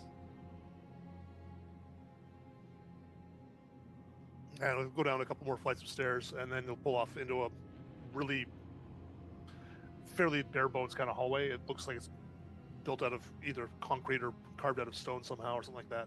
There's not a lot of features. There's a few runs of alchemical lights and things like that that are keeping it well lit. It leads you down a hallway there and then into a doorway at the end of the hall, which leads into a really expansive, like 20-foot high room with all kinds of machinery in it and like alchemical research materials and pipes leading all over the place and all kinds of things like that, and bits of equipment strewed all over the place. And there's all kinds of people working in here, all wearing red livery, and one guy who's not wearing any livery, who's barking orders at people and he's like almost everybody else you've seen in the house. He's a Korovar, a half-elf. He's got a shock of white hair that's just completely streaked back and up. And he's got a pair of goggles on that are on the top of his forehead. pushed up, but they're darkened as if they're to try and mitigate some kind of bright lights and still be able to see through them. And people are scurrying around trying to follow his orders, and he seems really, really upset about something or other because he seems to be yelling fairly angrily. Though it's hard to tell exactly what it's about because he seems to be taking it out on his staff rather than explaining what it's about. And the messenger will lead you up close to him and then clear his throat really loudly. And the man will spin around and say, "What?" And the messenger will just clear his throat again and say, the adventurers that you asked to see, Master Jericho? And he points at the rest of you. And Jericho just puts his hand in his face and says, I apologize for my demeanor. This is not a good day. But I am glad you're here. Probably more so than I was when I sent for you. Are we interrupting? Not so much interrupting as things went to absolute shit almost immediately after I sent for you. I don't think it's connected. But hopefully we can help each other. More so than I thought. See, we've got a bit of a problem. I'm sure that you were given intimations that, from my cousin, that I'm working on some kind of underwater vessel. I can tell you that I am doing so. It is based off the models that we've been using for airships with significant modifications to try and make it work at all because windwards aren't useful at all underwater. But airships need elementals. That's where the thrust comes from. And we had a water elemental that was very difficultly sourced because usually we only traffic mostly in fire and air elementals. And someone's fucking nicked it.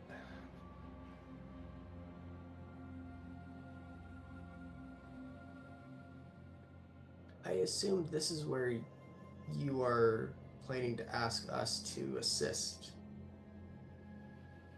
I certainly can't go after it. I do know who's taken it. I'm hoping that you can be convinced to help out with that. I would be willing to offer an additional bonus on top of whatever we can work out with regards to test flight of this new vessel. But with no elemental, I'm not going anywhere. That giant hunk of iron is just going to sit there and do nothing. What leads do you have? Oh, I know exactly who took it. This will be simple then.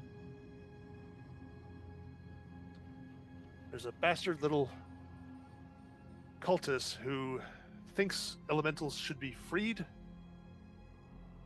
who's unfortunately stepped himself into some kind of levels of power.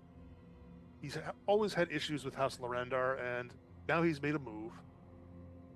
And all it involved was stealing the damn core that the elemental was attached to.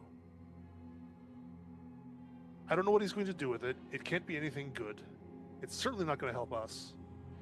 All you need to do is find his base in the sewers. I'm sorry.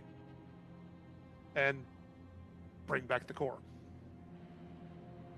I don't know exactly where it is. I know what section of the sewers he's in, though. Who?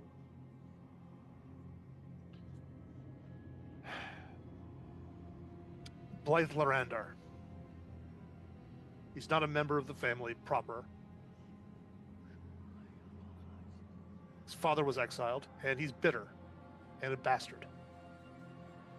I don't mean that as a judgment of his birth. I mean that he's a very, very bad person, and I hate him.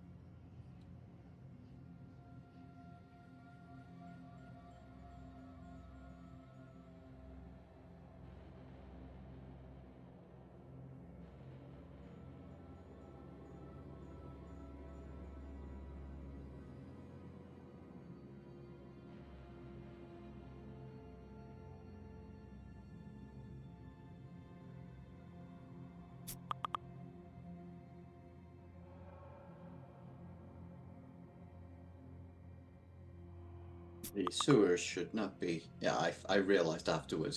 For a half second, I was like, "What the fuck?" Is this me? I'm not tying your characters in that closely, no. No, I know. Where would the nearest access point to the sewers be? It's not too far from here, because he had to get in here in the first place. I can have my men show you. And do you have a map? You're new to Sharn, aren't you? This is The my city first. is built upon cities, which is built upon cities, and nobody really knows where everything goes. I am now sensing the difficulty. It shouldn't be too hard to track down. Like I said, we know roughly where he was, and the core is relatively big and heavy, so he couldn't have gone too far. But I'm sure he's going to have defenses. And we have a lot of people here, but I'm an inventor, and these are technicians. We're not fighters. You say he founded a cult. I said he's a cultist. I didn't say he founded a cult. Ah, I misunderstood. How armed are they? Armed enough to break in here.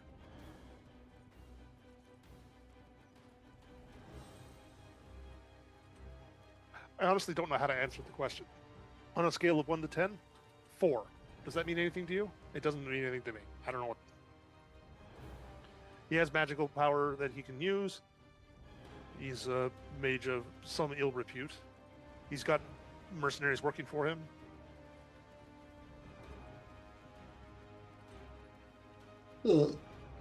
Sorry, Virgil was like wondering, are we dealing with like an armed militia here, a bunch of peasants with pitchforks, or are we dealing with an actual freaking small private army?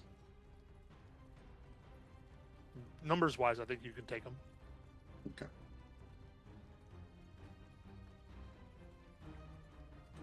I suppose we have no choice.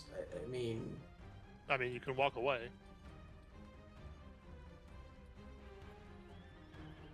I'm offering pay for service. what are you offering? Let's say 1,000 gold on top of everything else. We haven't negotiated the value of the trip. I thought that was more of a tit for tat thing. This is obviously above and beyond.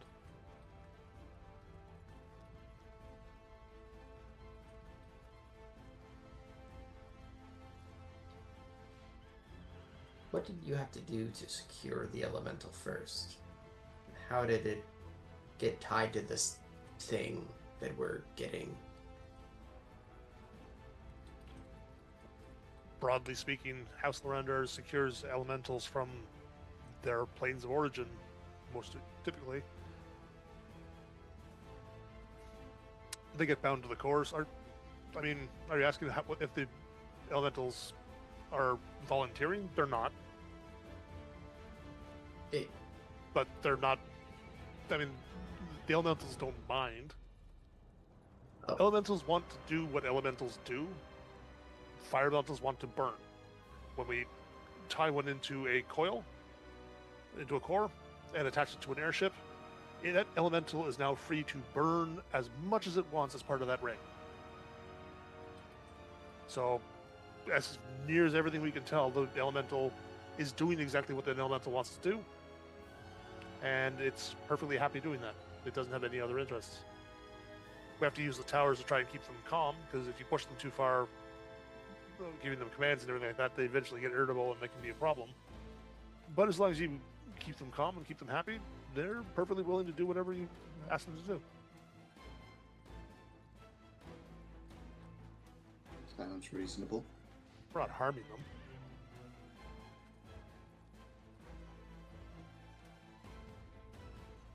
I see.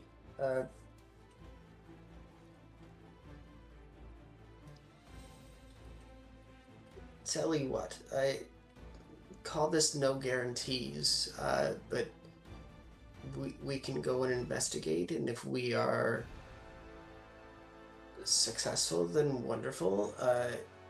Otherwise, we will come back and possibly think of an alternative. We could try and track down another elemental, but that's going to be bit longer, so I'm hoping to clean this up as quickly as we can, so we can just slot that core in and get going. That would be ideal. Our I don't know how much your cousin informed you of our endeavors, but it's a unique situation, and this is the most interesting and promising solution that we've heard of to solve She our waxed problem. poetic about your skills as warriors and what you were able to accomplish. She wasn't specific about details, but she definitely thought you would be sufficient to act as defensive support for the mission. What mission did you have exactly with My this? mission is to test the Maelstrom. The Maelstrom is my ship. As far as I can tell, everything should work properly. We've run minor tests with testing the various elements of it, so to speak, but we haven't actually put the vessel in the water and actually made it go. I think it'll work, but we need to give it a good maiden voyage. So our reward for helping you is then being your test pilots. Well, you won't be piloting it. You'll be there in case anything goes wrong. You know, I was being programmed. attacked by some enormous beast underneath the sea or something like that. Ah, I thought you meant with the machine. I was No, about we have to to say. distance for that. I was programmed to murder, not engineering. And that would be the trade, is we were bringing you along to murder whatever threatens us, and in return we'll take you where you need to go. Mhm.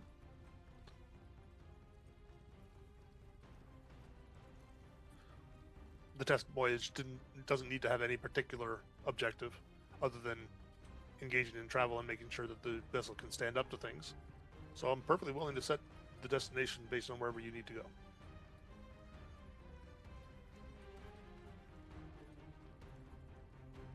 I think that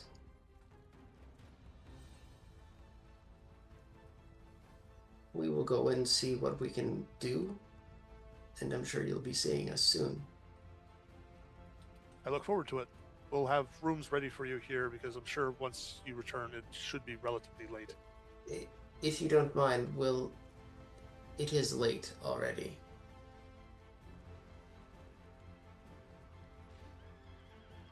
Late-ish. It's like 7 p.m. or something like that.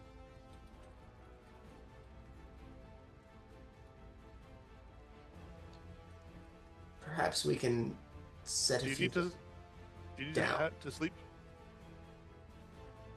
Perhaps we can just set a few things down before we get going. Traveling lighter. Oh. As anything. Certainly, we can show you your rooms so you can put your things away.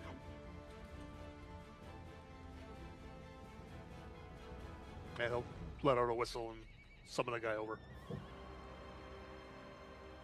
And as we're walking away, and then whoever can show us to this entrance. And he'll point at somebody across the room and whistle without even putting his fingers in his mouth, and just jerk a finger over to you guys, and one of the guards over by the wall will come over. The guy has a fresh burn mark on his face, which is somewhat healed but not fully.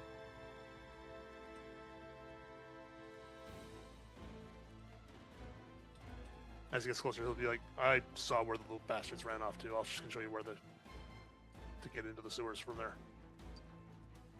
Very well. We will meet you outside of our rooms shortly. If you could show us the way.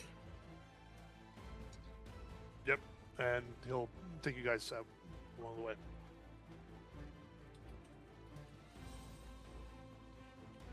And we're going to stop there for the evening, I think. Yep, good. We'll start up next with the actual journey into the sewers. For fun and Oh. profit. Of course, they lost the one thing to make the one thing work. Who would have thought of such a thing? I'm just hoping that next week we get Arlie and Splendor back, so like, because this feels like we've held off enough of major plot for them to come back in time. Mm-hmm. Cool. We actually did quite a few cool things in a really short period of time. I dig it. We got. I mean, we did all the shopping stuff and got all that out of the way. I'm just thinking, is it 4 weeks now that Ali and Splendor need to make rolls for, or did you make them already roll for the first 2? I haven't made them roll anything. I'll get them to catch up when we get back into Okay. the end of the session. Should go fairly quickly. Okay. Cool. Sounds good. Thanks for Yeah, having thanks me. for a great game. Yeah, we've had a couple of sessions with not a whole lot of action, and now we're about to have some sessions with a lot of action. There we go. Which is why it would be really good to have everybody back, hopefully. Mm-hmm. For sure. All right. All right. Have a good week, y'all. Everyone. I'll see you next week. Everyone.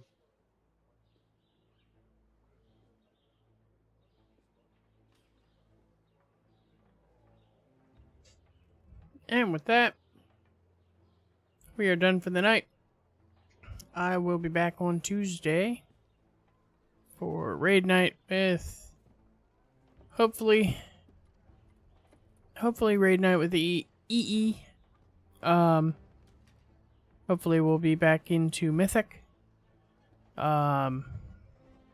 If not, if we have a bunch of people out or something and we cancel, I will be joining Relentless.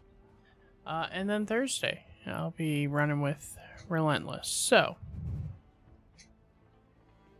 until Tuesday at 9 o'clock Eastern, as always, thanks for coming. Thanks for hanging out. And have a great night.